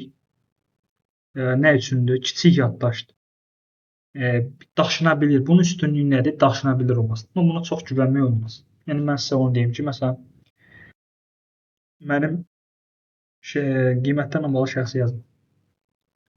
Mənim özüm buna nə qədər video atmışdım? 16 GB olan. Bir də baxdım ki, heç biri yoxdur. Yəni bunu əlavə elə belə də ehtiyat üçün burada saxlaya bilərsiniz videoları. Tam buna güvənim, deyim ki, hər şeyimi burada saxlayım, yox. Belə məsələn bu böyük səhv var. Bir dənə qısa qapanma oldu, su dəydi, nəsə oldu, getdi hamısı. Drive-da da saxla, başqa yerdə saxla, burada da saxla. Qoy birində nəsə olanda o birisində qalsın. Tək bir dənə yerə güvənmək olmaz. Bunun çox kiçik hissə olur, belə balaca olur, yəni daşına bilir cəhətdən çox rahat. Yəni onu daşımaq sizə belə ağırlıq, nəsə belə problem yaratmır. Və siz bunu kompüterə taxaraq həm kompüterdən buna məlumat ata bilirsiniz, həm bundan kompüterə məlumat ata bilirsiniz. Çox rahat şəkildə istifadə olunur və HDD və SSD ilə müqayisədə kiçikdir. Kiçik və daşınması və istifadəsi üstünlük. Yəni həm istifadə etmək rahatdır, həm daşınması çox rahatdır. Ona görə də bunu belə deyək, ikinci ehtiyat nüsxə kimi bundan istifadə edə bilərsiniz. Bir dənə vacib başqa yerdə saxlayırsınız, burada da saxlayırsınız. Birindən problem olsa ikincisindən götürün vacib məlumatları. Xarici HDD, bir var kompüterin içərisində olan HDD, bir var xarici. Bu daha böyük olur. Belə bir fleşkanın böyük versiyasıdır. Bu məsəl üçün deyək ki, barmaq qədərdirsə, bu əldən də böyükdür və ağırdır. Və burada yenə bununla biz yenə nə deyə bilərik? Daha böyük həcmli, bunun yaddaşı çox olacaq da. Daha böyük həcmli məlumatları burada saxlaya bilərik. Xarici HDD, hard disk. Sensor ekran biz bayaq dedik ki, həm inputdur, həm output. Niyə görə? Çünki oradan mənə məlumatı göstərir. Bu göstərmə monitor xüsusiyyəti ümumiyyətlə nə idi? Output idi. Yəni buradan məlumatım oradan mənə göstərir. Çıxış elədi də. Həm də mən barmağımla nəsə gəldim, burada klikləyirəm və yaxud da nəsə seçirəm. Mən nəsə məlumat daxil eləmiş oluram da bura. Bu da oldu input özəlliyi. Deməli sensor ekranda həm input, həm də output olacaq. İndi başa düşürəm, bir dərsdir, çox mövzu, çox datadır. Bu dəqiqə yüklənmiş ola bilərsiniz, çətin gələ bilər, qarışıq gələ bilər. Amma bu getkidə aydınlanacaq. Slayda baxacaqsınız, videoya baxacaqsınız, o slaydı oxuyacaqsınız, getkidə rahat olacaq. İlk 2 gün, 3 gün, 5 gün o çətin gəlsin, problem yoxdur. Bundan qaçmaq lazım deyil. Üstünə getmək lazımdır. Yeni bir şey öyrənmək sizə çox şey qazandıracaq. Və bu üstünlüyü nədir? Biz klaviaturadan istifadədir və mouse. bundan olsa, nə sən klaviatura istifadə eləmirsən, fikir ver, burada ekranda yazırsan. Və mouse-da məsəl üçün gəlib tutaq ki, buradan deyək hamburger seçməlisən, mouse-dan yox, elə barmaqla bura toxunursan, seçirsən. Şeydə budur da, deyəsən, mollarda falan deyəsən sensor ekran əsas üstünlüyü ona veriblər. Bu, yəni gəldin, seçdin buradan. Yazmaq da istəyirsən, ya yazı kimi var, ya da yazı yeri qoyub burada yazırsan, məsələn 15 dənə rəqəmlə yazsan. Yəni klaviatura yoxdur, mouse da yox. Sensor ekran. İndi əsas qarşılan hissə daxil etmə qurğusu ilə daxili qurğuları qarşıdırırlar. Daxil etmə qurğusu, daxili qurğular. Daxil etmə qurğusu bu bizim əsas klaviatura, mouse. Çünki mən bunları məlumatı daxil edirəm. Bir də var daxili qurğu. Yəni sistem blokunun içərisində olan qurğular. Sistem blokuna gələk. Bunun içərisində olan qurğular, bunlar daxili qurğular. Yəni bunun daxilində yerləşir. Biz bunu normalda görmürük. Və yaxud da notebookun içərisində biz onu görmürük. Normalda görmürük. Gördüklərimiz belə yadda saxlaya bilərsiniz. Gördüklərimiz daxil etmə və çıxış qurğuları, input-output qurğularıdır. Mouse, klaviatura və s. Amma görmədiklərimiz bunlar daxili qurğudur. Daxildə yerləşən qurğular. Gələk o hissəyə. Daxili qurğular CPU, RAM, HDD, SSD, anaplata, video kart. Təbii ki, bunlar əsas var. Yəni kompüterin sistem blokunun, ümumiyyətlə notebookunda, personalda işləməsi üçün əsas daxili qurğular bunlardır və kompüterin qiymətinə kəskin şəkildə belə deyim, təsir göstərən xüsusiyyətlər bax bunlar. Sizə bir fail də atacağam. Yəni burada. Bunu oxumağınız çox adam tənbəllik edir, bunu oxumur. Görək hara yükləmişəm. Yüklədim onu yoxsa ya.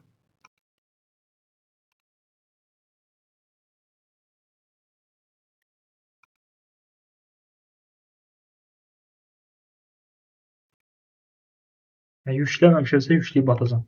Orada nədir? Kompüter alanda nələrə diqqət eləmək lazımdır? O məsələlərə baxırıq və orada yəni indi tanınmış mağazaları demirəm, amma elə bir mağaza gedə bilərsiniz ki, deyir ki, məsəl üçün sənə deyir ki, bu kompüter 1000-dir, bu da 3000-dir. Bunu götür, 3000'lik olan yaxşıdır.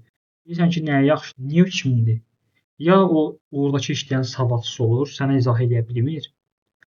Adətən alıcı savadsız olur. Yəni 90% hallarda, yəni çox az. Mən bunları ödəniş şəklində keçməyin məqsədi nədir? Çox adam bunu bilsin. Yəni çox adam allanmasın. Olursa mən bunların faillərini də mən ödəniş şəklində atıram hamıya. Heç tanınıb tanımam. Atıram ki, çox adam bilsin. Mən belə deyim də bir müəllim kimi, kompüter müəllim kimi, indi inana da bilərsiniz, inanmaya da bilərsiniz. Hər an öz fikridir. İstəmirəm də, yəni istəmirəm. Mən bir mağazaya girirəm, görürəm satıcı gəlir, soruşur ki, hə bu hansı kompüter istəyirsən, hansı şey parametr. Deyir ki, hə bilmirəm, hələ göstər görüm nə var. Mən istəmirəm. Mən istəyirəm ki, Azərbaycan cəmiyyəti biraz məsələn Amerikadır, digər Avropa ölkələrdir. Orada cəmiyyət üzrə hansı leveldədir? Biz hələ bilmirik ki, məsələn hansı RAM nə üçün istifadə eləmək olar. Ata bilərəm, bəli, yazın atın. Mən burada bunlarda mən heç bir şeyə fayda, nəsə bir ödəniş, heç nə lazım deyil mənə. Mən bunu bir yüzlərlə adam atmışam, məni tanıyanlar bilir. Mən istəyirəm ki, bu leveli keçək. Məsələn, elə olsun mənim dost tanışım və yaxud da kimsə mənə zəng gəlsin desin ki, məsələn, olsun video kart, belə bir 2 kompüter alacağam, 2 kompüter arasında qalmışam. Video kartı bu olan var, bir də bu olan var. Hansını məsləhət görəsi filan iş üçün? Elə savadlı sual istəyirəm. Yoxsa deyir ki, belə bir suallar gəlir mənə, yəni bizim insanlardan. Baxırsan ki, hamısı kurs qutarır. Nə bilim, biri proqramlaşdırmaya gedir, biri nə bilim kiber təhlükəsizlik kursunu qutarıb iş axtarır. Bu primitiv əlifbanı bilmir. Video kart haqqında heç bir anlayışı yoxdur.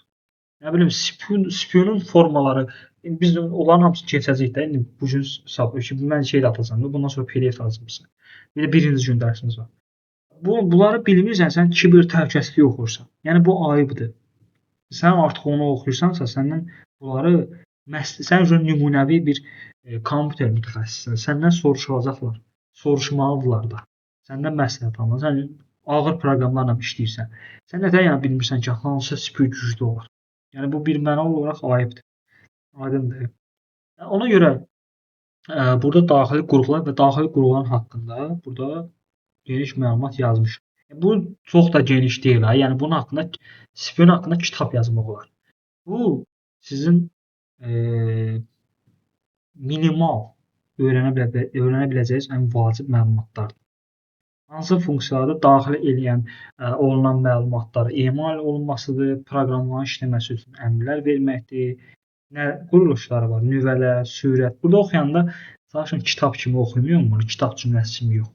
Qısadır, öz-özdə belə elə təsəvvür edin ki, mağazada, siz mağazada baxırsınız, o tərəfdən yanaşın da, yəni nə quruluşu, bu nədən ibarətdir? Nüvəsi var, sürəti var, harda yerləşdirilir? Sistem blok, ana platada yerləşdirilir.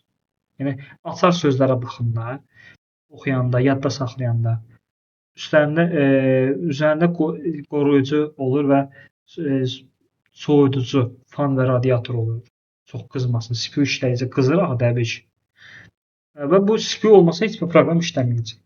Belə qısa, çox kiçik bir hissədir. Burada bu formada olacaq. Görürsüz. Yəni hardasa 2 sm falan. Yəni çox da belə ölçüsü yoxdur, amma böyük işlər görür. RAM nədir? RAM görürsüz bu formada olur. Və müvəqqəti yaddaş, kompüterin sönənə qədər olan saxladığı məlumatları RAM-da saxlanılır. Məsələn, sizə belə bir sual verə bilərəm. Prosta cavabınız maraqlıdır. Yəni, niyə görə RAM var? Yəni, bu müvəqqəti yaddaşda düzdür. Elə insan həyatından da belə fikirləşə bilərsiniz. Niyə görə belə SSD yoxdur? SSD-dən mən bura yazılsın, buradan da oxunsun da. Niyə görə bax RAM yaradılıb sizcə? Görün mənə məntiqli cavab gələcək. WhatsApp yazın.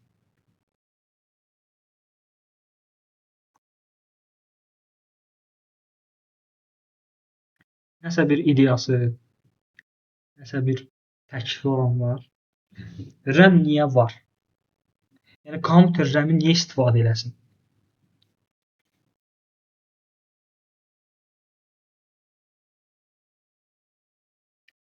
Yoxdur nəsə bir təklif deyən. Mən bununla bağlı LinkedIn-də paylaşmışdım.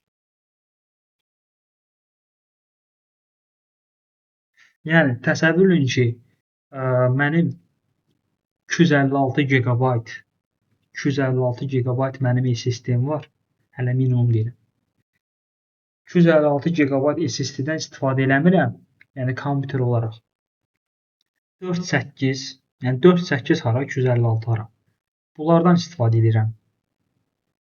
Bu yəni onun yanında bu nədir ki? Heç nə. Niyə görə mənim ehtiyacım var ki, yəni bir kompüter kimi fikirləşək də. Niyə görə mənim ehtiyacım var ki, 4.8-16 GB RAM-dan istifadə edeyim, oradan nəsə bir məlumat götürüm. Bunun səbəbi odur ki, RAM elə yerdə yerləşdirilib ki, və elə formada quraşdırılıb ki, bundan məlumat oxumaq çox daha sürətlidir. Yəni sürət baxımından çox əlverişlidir. Yəni məsələn, bu ümumiyyətlə sizə belə bir şeydir də, biz proqramı açmışıq, hal-hazırda gəlmişik PowerPoint-də. Məsələn, 34-cü slayddayıq. Düzdür? Mən çıxıram buradan. Orada Meet gedir. Burada bu hissədir. Təzədən PowerPoint açıram.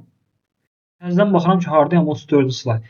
Sırazu mənə verdi, gözlətmədi ki mənə. Bəli, yazına qızım. Mən gözlətmədi ki, heç hiss eləmədim ki, gecikmə falan. Bu əgər SSD-dən və ya da HDD-dən götürsəydi bu yazılan məlumat biraz gecikəcəkdi. Mən orada sürət zəifliyi hiss edəcəkdim. Amma o RAM elədir ki, RAM elə yerə quraşdırıb ki, sıraz oradan götürdü, ötürdü monitora ki, sən burada bu yerdə qalıbsan. Yaddaşa və o yaddaş kimi çox sürətlidir. Müvəqqəti yaddaş kimi çox sürətlidir.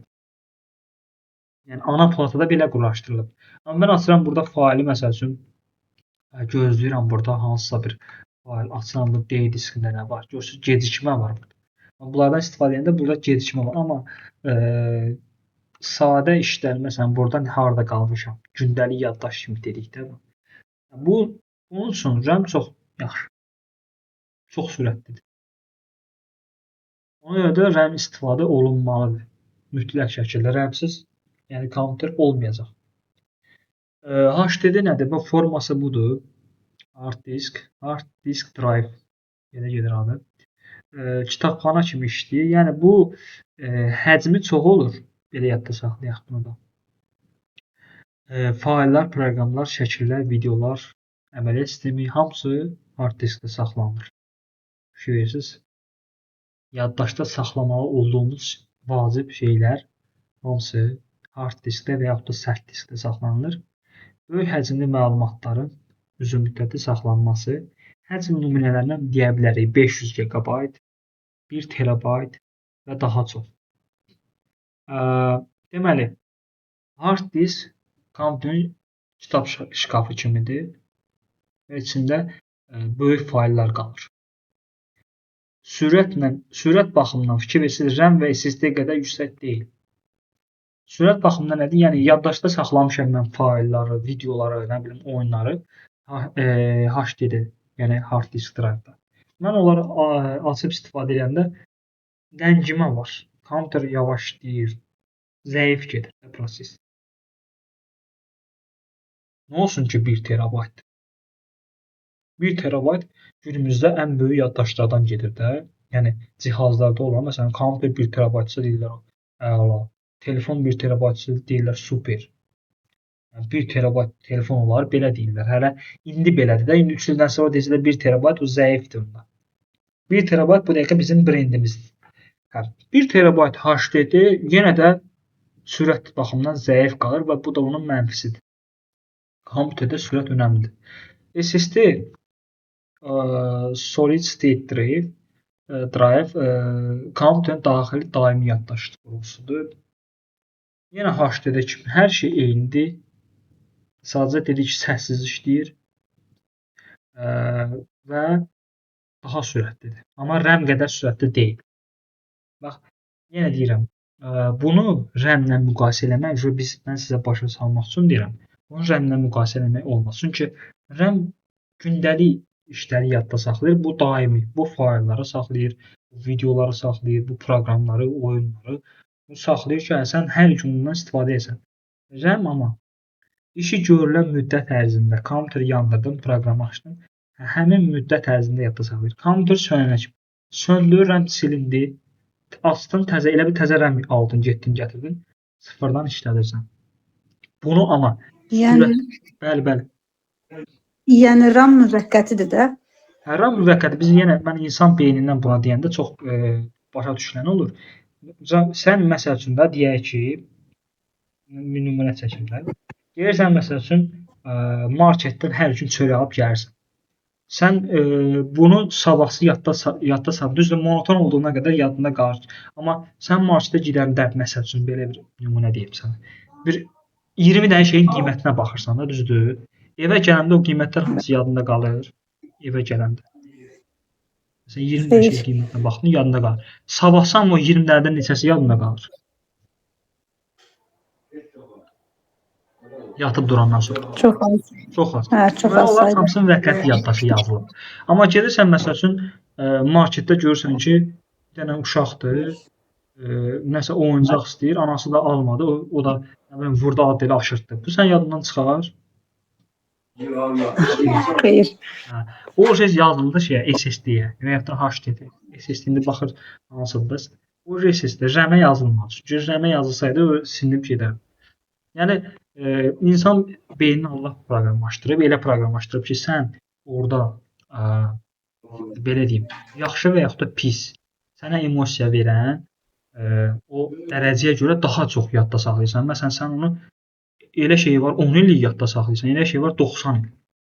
Sən insanda belədir, amma proqramda daha sadədir, kompüter daha sadədir. Bunu ya daimi yaddaş var, ya da müvəqqəti. Müvəqqəti nədir? Kompüter sönənə qədər yadda saxlayır. Kompüter söndü, çıxdı, yandırdın, yoxdur. Daimi nədir? Hər gün açıb istifadə edə bilirsən. Sən silənə kimi oradadır. İnsanda daha belə mürəkkəbdir proses. İnsanda başa düşmək çətindir, amma kompüterdə asandır. Amma sürət baxımından mən yenə deyirəm, necə buna da aid qəşəng misal çəkəcəm indi yenə eyni nümunə üzərindən. Sən marketə gedibsən, düzdür? Məsələn, tutaq ki,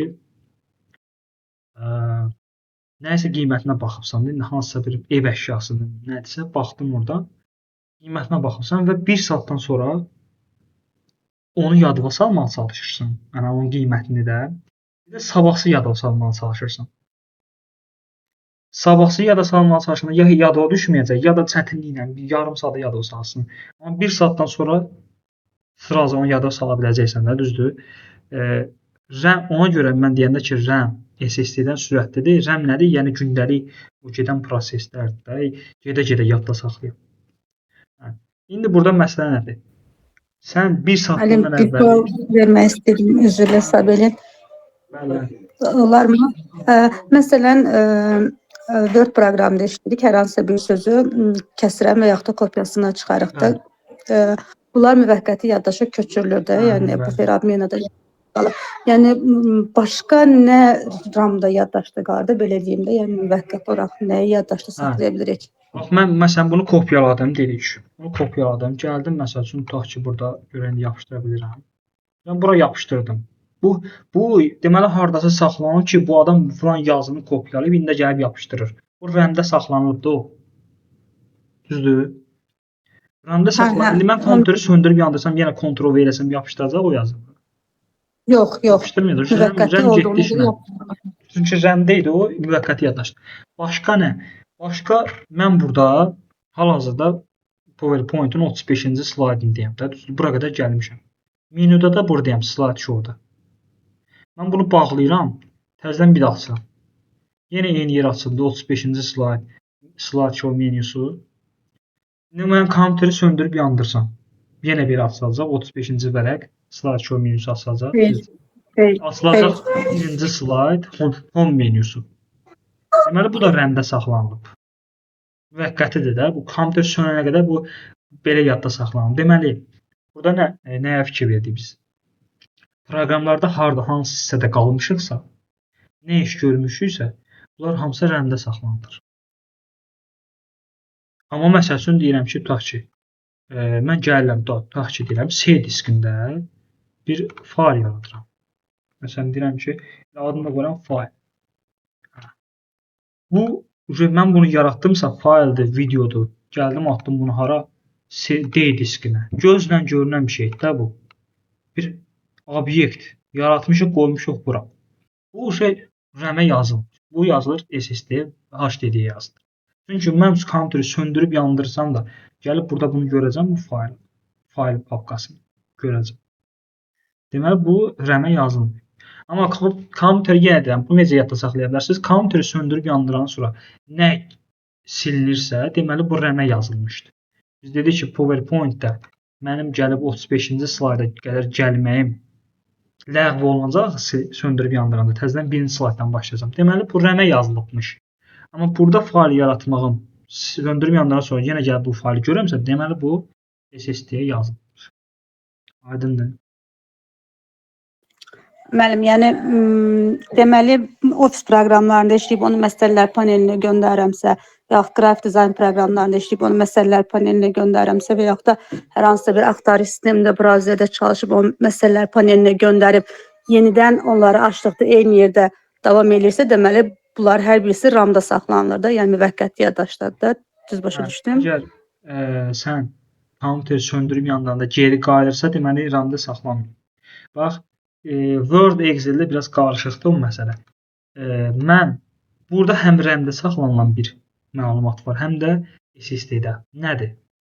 Bax, belə bir Protec Akademi məqsədləri adlı bir fayl var və içərisində bu yazı var. Bu biz dedik ki, fayl yaratmaq, fayl saxlamaq bu SSD-də saxlanılır. Faylsa bu SSD-də saxlanılır. Bəs bunun RAM-ə yazılan hissəsi nədir? RAM-ə yazılan, mən burada gəlib yazıram, məsələn. Yazıram da bunu. Bu hal-hazırda RAM-ə yazılır. Ta ki mən bunu yaddaşa verənə kimi. Yaddaşa verənə qədər bu save edilmədiyi halda RAM-da qalır da müvəqqəti. Amma bu indi hal-hazırda RAM-dadır. Çünki nə bildim bunu? Bax mən deyə bilərsən ki, bunu sübut elə. Söndürüb yandırsam görəcəm bu yazılar heç biri yoxdur, amma bunlar var. Çünki bunlar save olunur və bu adla Protect Akademi məqsədləri adı ilə hardadır? Fayl olaraq məndə var. Düzdür? Deməli bu SSD-deymiş. Əslində olmasaydı bu da olmazdı. Heç bunlar da silinərdi. İndi mən kompüteri söndürüb yandıracağam, görəcəm ki, bu yoxdur. Faktiki olaraq mən bu dəqiqə görürəm. Amma bunlar var. Bu SSD-də saxlanılıb, bu isə RAM-də saxlanılıb. Save elə, yaddaşa verənə qədər. Aydındır.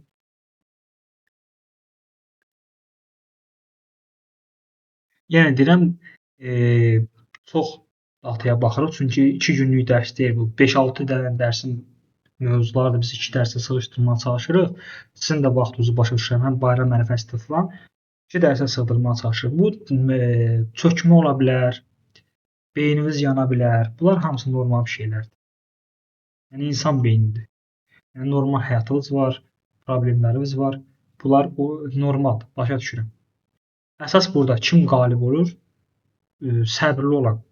Bayaq dediyimiz kimi, kim ki bu elə bir sizin nəyə oxşuyur? Məsələn, beyin də mədə kimi. Mədə məsələn yeməyi həzm edir, beyin də məlumatı həzm edir də, mənimsəyir. Sən elə bil ki, məsəl üçün deyək ki, ət yeyibsən də.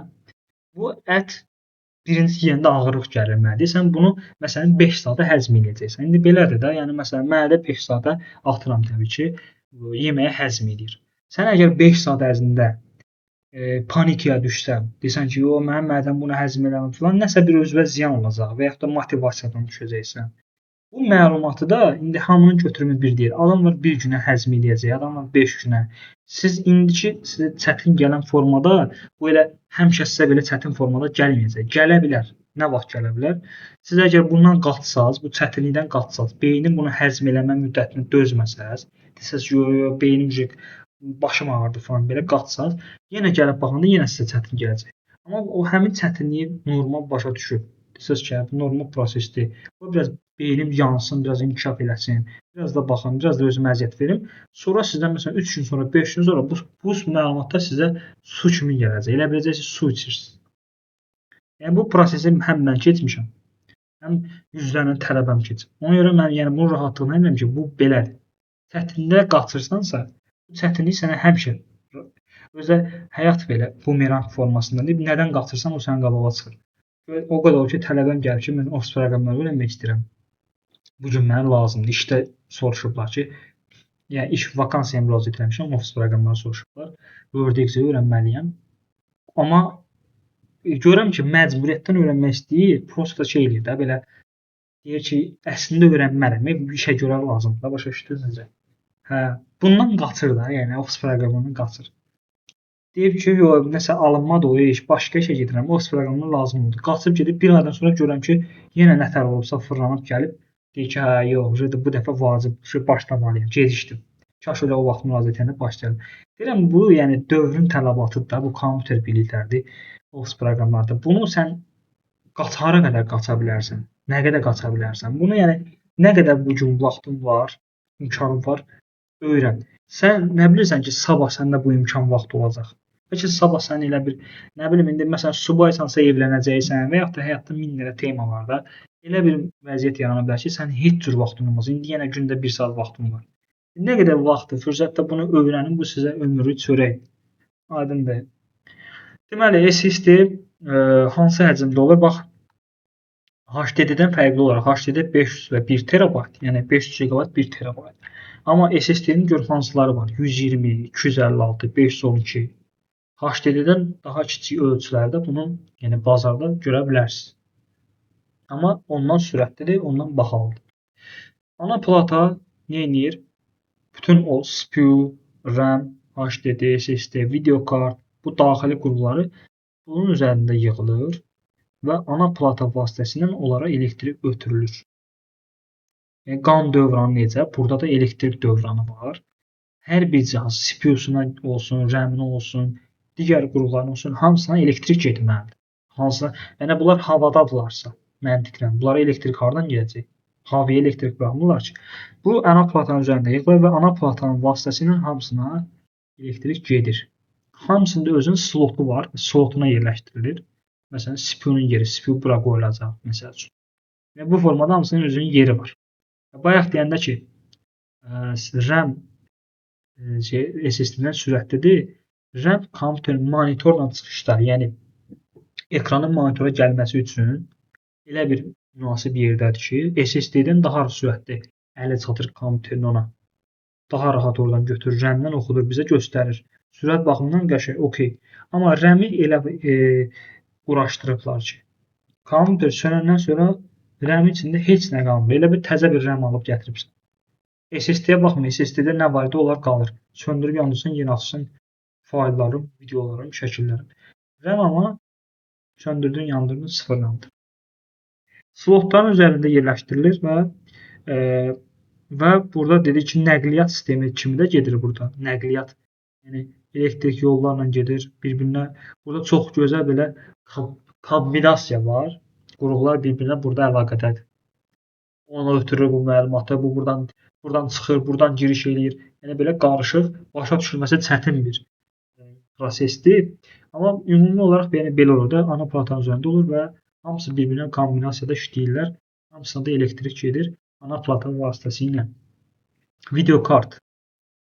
Videokart buradan fana oxşuyur, amma fan videokartı soyutmaq üçün də bunun içərisində olur. GPU olur və əsas onun xüsusiyyətləri nədir? VRAM. Bax, məsələn, deyir ki, mənim kompüterim 8 VRAM. 8 VRAM demək deyil. VRAM GPU-nun VRAM-ıdır. Bax, fikir verirsiniz. Bu VRAM oyunlar üçün falan çox önəmlidir. Bunu sizə belə deyim də. Niyə görə? Bax, bu da deməli GPU-nun RAM-ıdır. Biri var kompüterin RAM-ı, məsələn 8 RAM. Bir də var GPU-nun RAM. İndi mən sizə deyirəm. İndi oturun fikirləşin də. Bu RAM mənə GPU-da niyə lazımdır? GPU ümumiyyətlə nədir? Oyunlarda, dizayn proqramlarda, ağır proqramlarda görüntünü emal etmək üçündür. Məlumatları emal etmək üçündür, qrafik görüntülərini. Bu VRAM olmasa nə olardı? Məsələn, bunu da fikirləşmək lazımdır. Məsələn, oyunda bir səhnə açılır, düzdür? Məsələn, açılır, tutaq ki, bir səhnə, bu səhradasan. Bu emal olunub bizə göstərir də, düzdür? Sonra mən qayıdıram, məsələn, tutaq ki, mağaraya girirəm oyunda. Təzədən bura çıxanda bu görüntü yenə mənə göstərilməlidir. Bu bayaq emal olundu deyə burada düz sürətdə emal olunur. Amma yenə də biraz gecikmə olur da. Bu ağacdır, bu dağ, bu nə bilim günəş falan. Bu təzədən mənə yenə göstərilməlidir. Mən mağaradan çıxdım axı, həmin bu səhnəni yenə bu ərazini yenə görməliyəm. Bu ərazinin görüntüsü harda saxlansın? RAM-da sizcə? Yəni ona RAM dözər, o çox böyük həcmdir, yəni. Həm bunu RAM-da saxlasın, həm o birisi şeylər RAM-da saxlasın. Ona görə də bu görüntünün səhnələr var videoda, oyunlarda. Məsələn, bu bura girdim, buradan çıxdım. Orada yerlərdən məkanlardan keçirsən. Yəni real məkan deyil də, o görüntü olaraq vizual məkan.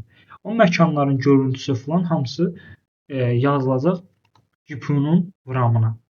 Yəni GPU-nun VRAM-ı nə qədər güclüdürsə, orada onun belə deyək, oyunlarda performansı çox olacaq. Aydındır. Bax, gəlmişik axırdayıq. Deməli, GPU-nun VRAM-ı, yəni 6 VRAM-dan 8 VRAM-dan çox fərq var. Videokart ümumiyyətlə kompüterin gözüdür, burada yazmışıq. Səs kartı nədir? Kompüterdə səslərin emal olunması. Yəni kompüterdən səs çıxır. Hardan çıxır bu səs? Videoda görürsən, başa düşdün. Bu səsi harası emal eləməlidir, çıxartmalı ki, biz eşidək. Bunu da eləyən nədir? Səs kartıdır. Bəzi ana platlarda inteqrasiya olmuş səs kartı olur. Bəzən də ayrıca kart kimi əlavə edilir. Təbii ki, bu yenə personal kompüterdə aydın məsələdir. Biz bundan istifadə eləmirik. Notebookdan söhbət gedir burada. Qida bloku bu formada bax Power Supply Unit formasında yazılır. Kompüterin elektrik enerjisini təmin edir. Bu nədir? Elektrik enerjisi şəbəkəsindən aldığı enerjini CPU, ana plata, RAM, HDD, video kart kimi qurğular enerjini paylayır. Qida bloku. Rəhbər heyət kimi sayılır da Bəli, bu formada. kompüterin sabit və təhlükəsiz işləməsini təmin edir. Bu da tənzimləyir də, belə deyək. Vaxt gücü ilə ölçülür. Məsələn, 400, 600. Belə deyək. Əgər bu keyfiyyətlidirsə, enerji itkisini azaldır. Yəni enerji itkisini azaldır nə deməkdir? Biri var, məsələn, çox tokdan istifadə edir, elektrikdən çox istifadə edir, amma ağzını ötürür. Bir də var ki, elə götürdüyü qədər də ötürür. Normal şəkildə itkisi az olur. O mənadadır. Və kompüterin ürəyi kimidir. Bütün daxili qurğulara enerji verir, onlar da işləyə bilsin. Qida bloku budur. Əməliyyat sistemi. Bax, yavaş-yavaş gəlirik əsas məqsədə. Kompüter bildiyi CPU, RAM falan. Bu arada RAM-la da bağlı bunu da deyim ki, RAM müvəqqəti yaddaş olduğuna görə RAM nə qədər çox olsa, o qədər daha çox proqramı biz donmadan sürətli istifadə edə bilirik. Yəni, məsəl üçün 16 RAM, 32 RAM.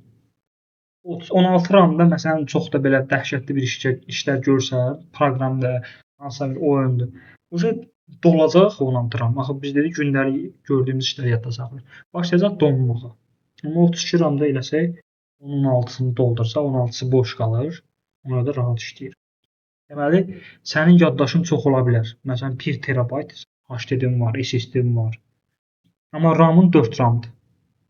Girdim bir dənə oyuna və yaxud da ağır proqrama, o sənə axı SSD-yə yazılmır, o RAM-a yazılır da gündəlik gördüyün işlər. Sənin o 1 terabayt SSD-ün dəxil olmayacaq söhbətə. Sən RAM burada sənə pis vəziyyətdə qoyacaq. RAM-ı da məsələn birinci soruşurlar, hə, kompüterin RAM-ı neçədir? Yaddaşı neçədir? Yəni eşitmişik hamısı. Orada RAM-ın da yəni önəmi böyükdür ki, RAM çox olsa mən daha böyük işlər görə biləcəm gün ərzində. Bu deməkdir. Əməliyyat sistemi nədir? Əməliyyat sistemi artıq yəni CPU tamam bir başqa bir aləmdir. Sıfırlar, birlərlə işləyən bir aləmdir. Onlara emal edir. Biz onları təbii ki, o formada görə bilmərik. Əməliyyat sistemi proqramlar vasitəsilə. Bax, biz məsəl üçün açıram bunu, sizə belə ümumi qısa deyim. Məsələn, açıram burada bax start menüsü var. Açıram bunu. Düzdür, burada yazılan məsələn settings, ayarlar. Bunu eləyən hamısı, yəni bax qısaca deyirəm. Nədir? Əməliyyat sistemi. Əməliyyat sistemi olmasa, mən bu düyməyə vura bilmərəm. Mən bura söz yaza bilmərəm. Bura giriş eləyə bilmərəm. Bunlar hamısı bunun işləməsini təmin edən sistemin adı əməliyyat sistemi. Aydındır. Burada da onu biz yazmışıq ki, operativ sistem OS yazılır. Telefonlarda Android, iOS və s. Bunlar olmasa telefon işləməz təbii ki.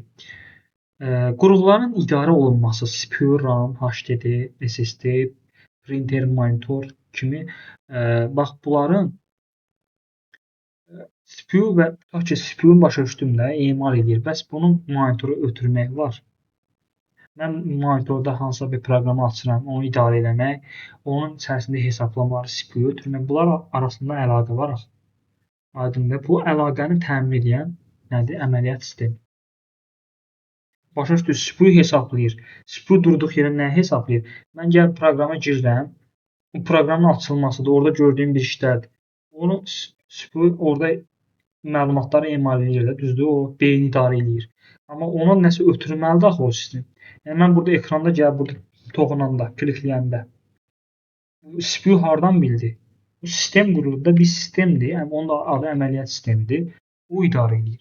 Yəni bizlə kompüterlə əlaqəni tam şəkildə o sistem formasında bizə təqdim edir. Proqramların işləməsi, kompüterdə proqramların işə salır və resurs paylaşılır. Yəni proqram işləməsi üçün əməliyyat sistemi olmalıdır. Onsuz işləməz. Faylları yaratmaq, silmək, kopyalamaq, qovluq yaratmaq, bunlar hamısı əməliyyat sisteminin xüsusiyyətləridir. İstifadəçi interfeysini təmin etmək, istifadəçi kompüterlə ünsiyyət qurması üçün vizual mühit. Yəni bu nədir? İstifadəçi interfeysi. Yenə deyirəm, gəldim burada açıldı kompüter. Burada start menüsüdür, burada fayl sistemidir. Burada Google'dur, burada YouTube'dur, ekranda olsun. Bu hamısı istifadəçi interfeys. Burada açıram start menüsünü, burada settings var. Nə bilim, proqramlar var.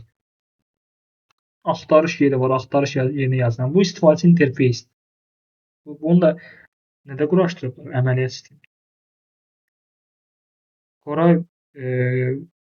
Koray 5 yaxşı var məncə. Nəsil söhbəti də var da.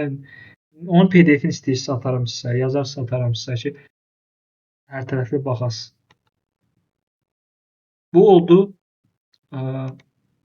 deməli proqramların işləməsi üçün, faylları saxlamaq, yaratmaq hamısı üçün əməliyyat sistemsiz kompüter ümumiyyətlə işləməyəcək. Aydın məsələ. Bu dəqiqə ən çox yayılmış əməliyyat sistemləri 10, 11, sonra MacOS, Linux. Əməliyyat sistemi ümumiyyətlə kompüterin nizamlayıcısıdır. Linux da son zamanlar biraz belə deyim də Windows-la rəqabətə girməyə çalışır, amma Windows yenə hələ ki brendini qoruyub saxlayır. Linux fanatları çox görə bilərsiniz. Deyirlər ki, yox, Linux'un yanında Windows nədir falan. Amma yenə də Windows birinci yerdədir. Bunu yəni hamı bilir onsuz da. Burada biz məşhur versiyalar falan yazmışıq. Windows harda işləyə bilər? Kompüterlərdə, notebooklarda, planşetlərdə, hibrid cihazlarda, serverlərdə işləyə bilər. Məşhur versiyalar hələ Windows 7 işlədənlər də var. Köhnə kompüterlərdə Windows 7-də indi iş yerlərində falan görübsünüz. Və biz əsasən proqram uyğunluğu, Office proqramları, brauzerlər, oyunlar və dizayn proqramları kimi bu belə deyim, sistemi dəstəkləyir. Buna deyirlər proqram uyğunluğu. Yəni, Office proqramları dəstəkləməyə bilərdi əməliyyat sistemi. Məsələn, əməliyyat sistemi Windows-u yükləyibsən, Office proqramını yükləyirsən, alınmır, açılmır, işləmir. Bunu belə deyim, deməli, bunu dəstəkləyir ki, biz Office proqramlarını istifadə edə bilirik Windows-da. Aydındır. Bu belə. Sonra digər əməliyyat sistemləri haqqında burada qeyd eləmişik. Məsələn, olsun hansı deyək, MacOS hansındadır? MacOS Apple şirkəti tərəfindən belə deyək, hazırlanmışdır. O birisilər haqqında məlumat yazmışam, amma tələb eləmirəm. Yəni demirəm ki, mənə MacOS-dan, iOS-dan, nə bilim, Linux-dan daş, mənə Windows, mənim brendim, mənim özüm keçdiyim, istifadə etdiyim Windows-dur. Təbliğini elədiyim Windows-dur. Ona görə mən Windows-dan nə qədər şey danışsaz, başınızın ucalığıdır. Windows nə vaxt yaradılıb? Düzdür, bu çox nəzəriyyə tərəf qaçmaq da o deyil. Amma ən azından Windows-un haqqında mənə bir maraqlı cümlələr deyə bilərsiniz. Nəyi dəstəkləyir, nəyi dəstəkləmir, hansı cihazlarda işləyir ki, bu burada qeyd eləmişik. Linux-da burada açıq mənbəli əməliyyat sistemi yazmışıq, hansı Linux paylamaları falan var. Bunları belə deyim də, sabah gedib kimdənsə söhbət eləyəndə, Linux adı çəkiləndə deməyə 3-5 cümlə olsun deyə mən bunları bura qeyd eləmişəm. Yəni mənim tələbəm mənim kursumu bitiribsə, ümumiyyətlə mənim ödənişli və ya dərsimdə olubsa, hardasa kompüter söhbəti edəndə ən çox o danışmalıdır. Mənim prinsipim odur. Ona görə də belə bir sistem qurmuşam. Linux-u mən dəstəkləməsəm də, keçməsəm də, amma bu dəqiqə adı çəkilən və xəstələri, belə deyim, dəriləri olan bir şeydir ki, adam var, yəni Linux xəstəsidir. Windows adı gəlindən səbəşir, Linux-la yatıb durur. O adam gəlib deyəndə ki, məsəl üçün Linux yaxşıdır, sən artıq Linux haqqında deməyə söhbətin var. Yəni Linux nədir, hansı paylamalar var, yəni sənin üçün söhbətin var. Nə olsun ki, müəllimin Windows-u sevir, onu təbliğ edir. Aydındır. Gəldi həcm vahidləri, bu axırıdır, bundan sonra olmamalıdır da. Bilirəm, siz də yorulubsuz. Yəni, videoya təkrar baxarsınız, hansı hissələri qalanı qalıb, yenə qrupda yaza bilərsiniz. 2 dərs elə bil ki, bir marafon kimi keçirdirik. Ondan sonra 3-cü dərs artıq Word-ün giriş dərsidir. Onu istəyənlər qoşacaq, istəməyənlər qoşulmayacaq. Təbii ki də kompüterin həcm vahidləri. Bizdə məsəl üçün həcm deyəndə məsələn bir kütlə həcmi var, su ölçmək üçün var. İndi baxır da sən nəyi ölçürsən? Məsələn bizdə kütləni tutaq ki, kiloqram. Burada bunun bir həcmi var. Kompüterin içərisində məlumatın bir həcmi var. Ancaq bit, byte, bax bu ekranda gördüyünüz. Bit, byte. Məsələn, deyək ki, sən kompüterə deyəndə ki, bir video var. Onun həcmi nə qədərdir? Sənə o burada gördüklərinin birini deyəcək. Buna əsasən. Yəni sənə deyə bilməz, heç kim deyə bilməz ki, 3 kilodur videonun həcmi. Sənə deyəcək ki, məsələn 1 GB-dır. Nə bilim 250 MB. Ancaq bax burada gördün. Kompüter üçün həcm vahidi ancaq bulardır. Bunlar da təbii ki, bitdən başlayıb get-gedə dövr keçdikcə sizə bir nümunə çəkim real həyatdan.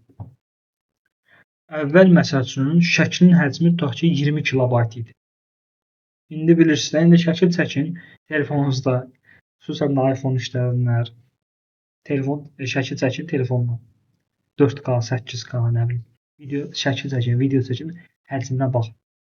Çünki daha keyfiyyətli hala gəlir, daha belə deyim, çözünürlüyü, keyfiyyəti daha çoxdur deyə həcmdən artıq çoxdur. Əvvəl şəkil kilobayt idisə, indi megabaytdır. Əvvəl videolar megabayt idisə, indi gigabayt. Görürsünüz, həcmlər böyüyür. Ona görə get-gedə daha böyük həcmlər çıxır. Bitdən başlayırıq burada. Kompüterlər hər şeyi 0 və 1 kimi görür. Bununla bağlı maraqlı bir şeyə baxacağıq biz burada. Və hər bir 0 və yaxud da 1 biz bunu harda yazaq? Burada bir dənə new slide eləyək. Title. Burada bax məsəl üçün bir şəkildir. Kompüter onu belə görür. Məsəl üçün elə bir şey görür. Sən buna baxırsan, deyirsən bu nədir? Ancaq 0-da 1. Amma kompüter buna baxanda hansısa bir şəkli görür. Məsəl üçün atıram da indi şəkli bu formada görür. 0, 1, 0. Deyəndə ki, bəs bunun həcmi nə qədərdir? Bu şəklin həcmi, biz dedik ki, həcm deyəndə ancaq nəyi nəzərdə tutur? Kilobayt, megabayt bunlar. Bu da deyir ki, mən belə bir sistem qururam. Bunların hər biri 1 bit sayılır. Məsəl üçün 4 bit, 5 bit. Fərqi yoxdur 0-da və yaxud da 1-dir. Sayır, məsəl üçün gəldi bura qədər. Deyək, buradan yazsam. Məsələn, deyək ki, oldu 80 bit. 80 dənə 0 və yaxud da 1 var da burada. Aydındır. Yaxşı, 80 dənə bit. Bunun daha qısa adı yoxdur. Onun bu addan istifadə eləmək lazımdır. 1 baytımız 8 bitdir. Mən gəlirəm bura. Deməli, bunun 8 dənəsi nədir? 1 baytdır. 8 dənəsi 1 bayt, 8 dənəsi 1 bayt. Bu formada gedir, bax. 8 dənəsi 1 bayt. Deməli, daha az olacaq da. Bu 80 olmayacaq. Bunu tapmağın yolu nədir? Bit sayını bölürsən 8-ə. Bunu 8-ə bölürsən, eləyəcək 10 bayt. Deməli, desələr ki, kompüterdən soruşsaq ki, bu şəklin ölçüsü neçə baytdır, deyəcək 10 bayt. Hardan bilirəm? Çünki burada 10 dənə 8 bit var. Bunu başa düşməyən var.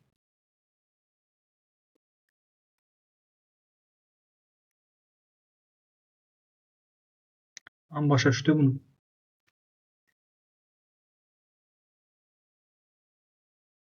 Bəli, mən. Sonra gəlir ölçü daha çoxaldı deyək ki, 1000 tutaq ki, bax bunu gəlirəm mən buradan. Buradan gəlir. Bu 0-1-i belə eləyək. Çoxaldı da, indi bunun həcmi çoxdur. Həcmi çox olan bir Yuxarı getmişəm və sağ aşağı. Belə 0-1 sayı oldu burada. Onu silək və bura. 1024 dənə burada 8-8-0-1 var. 8-dən 0-1 1, 2, 3, 4 belə getdi 1024-ə qədər.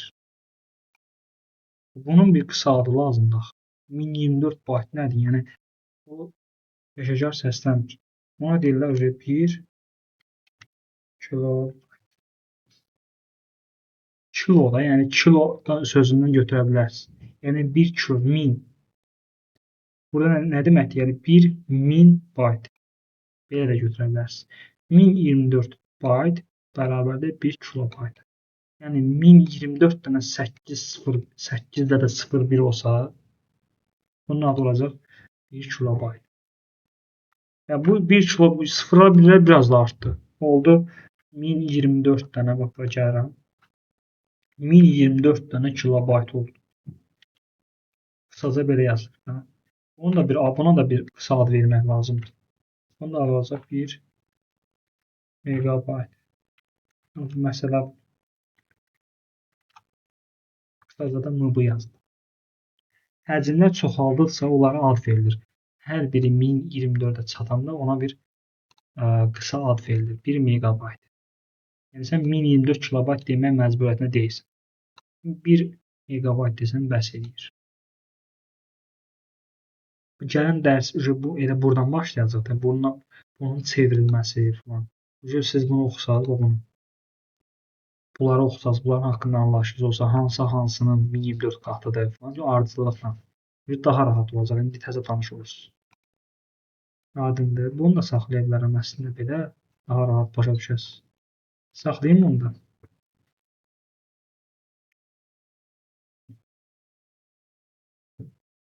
Saxlayayım belə. Save edeyim. Все. Bax, görsünüz 47 vərəq. Az deyil. Yəni bir günə sığdırdıq biz bunu. Əslində 2 dərsin mövzusudur. Minimum. Biz praktikaya qədər gəldik. Bundan sonra başlayır praktika.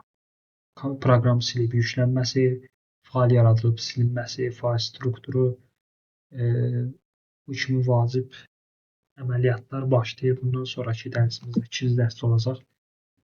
Çox geniş dərs idi. Bu dərslə bağlı kimin nə sualı, problem var?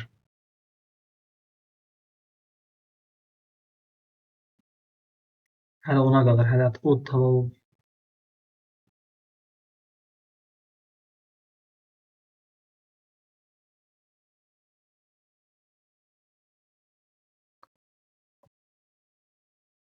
Var sual. Yaman sakitçi idi. Amma başa düşüb deyəsən, mən belə yozuram.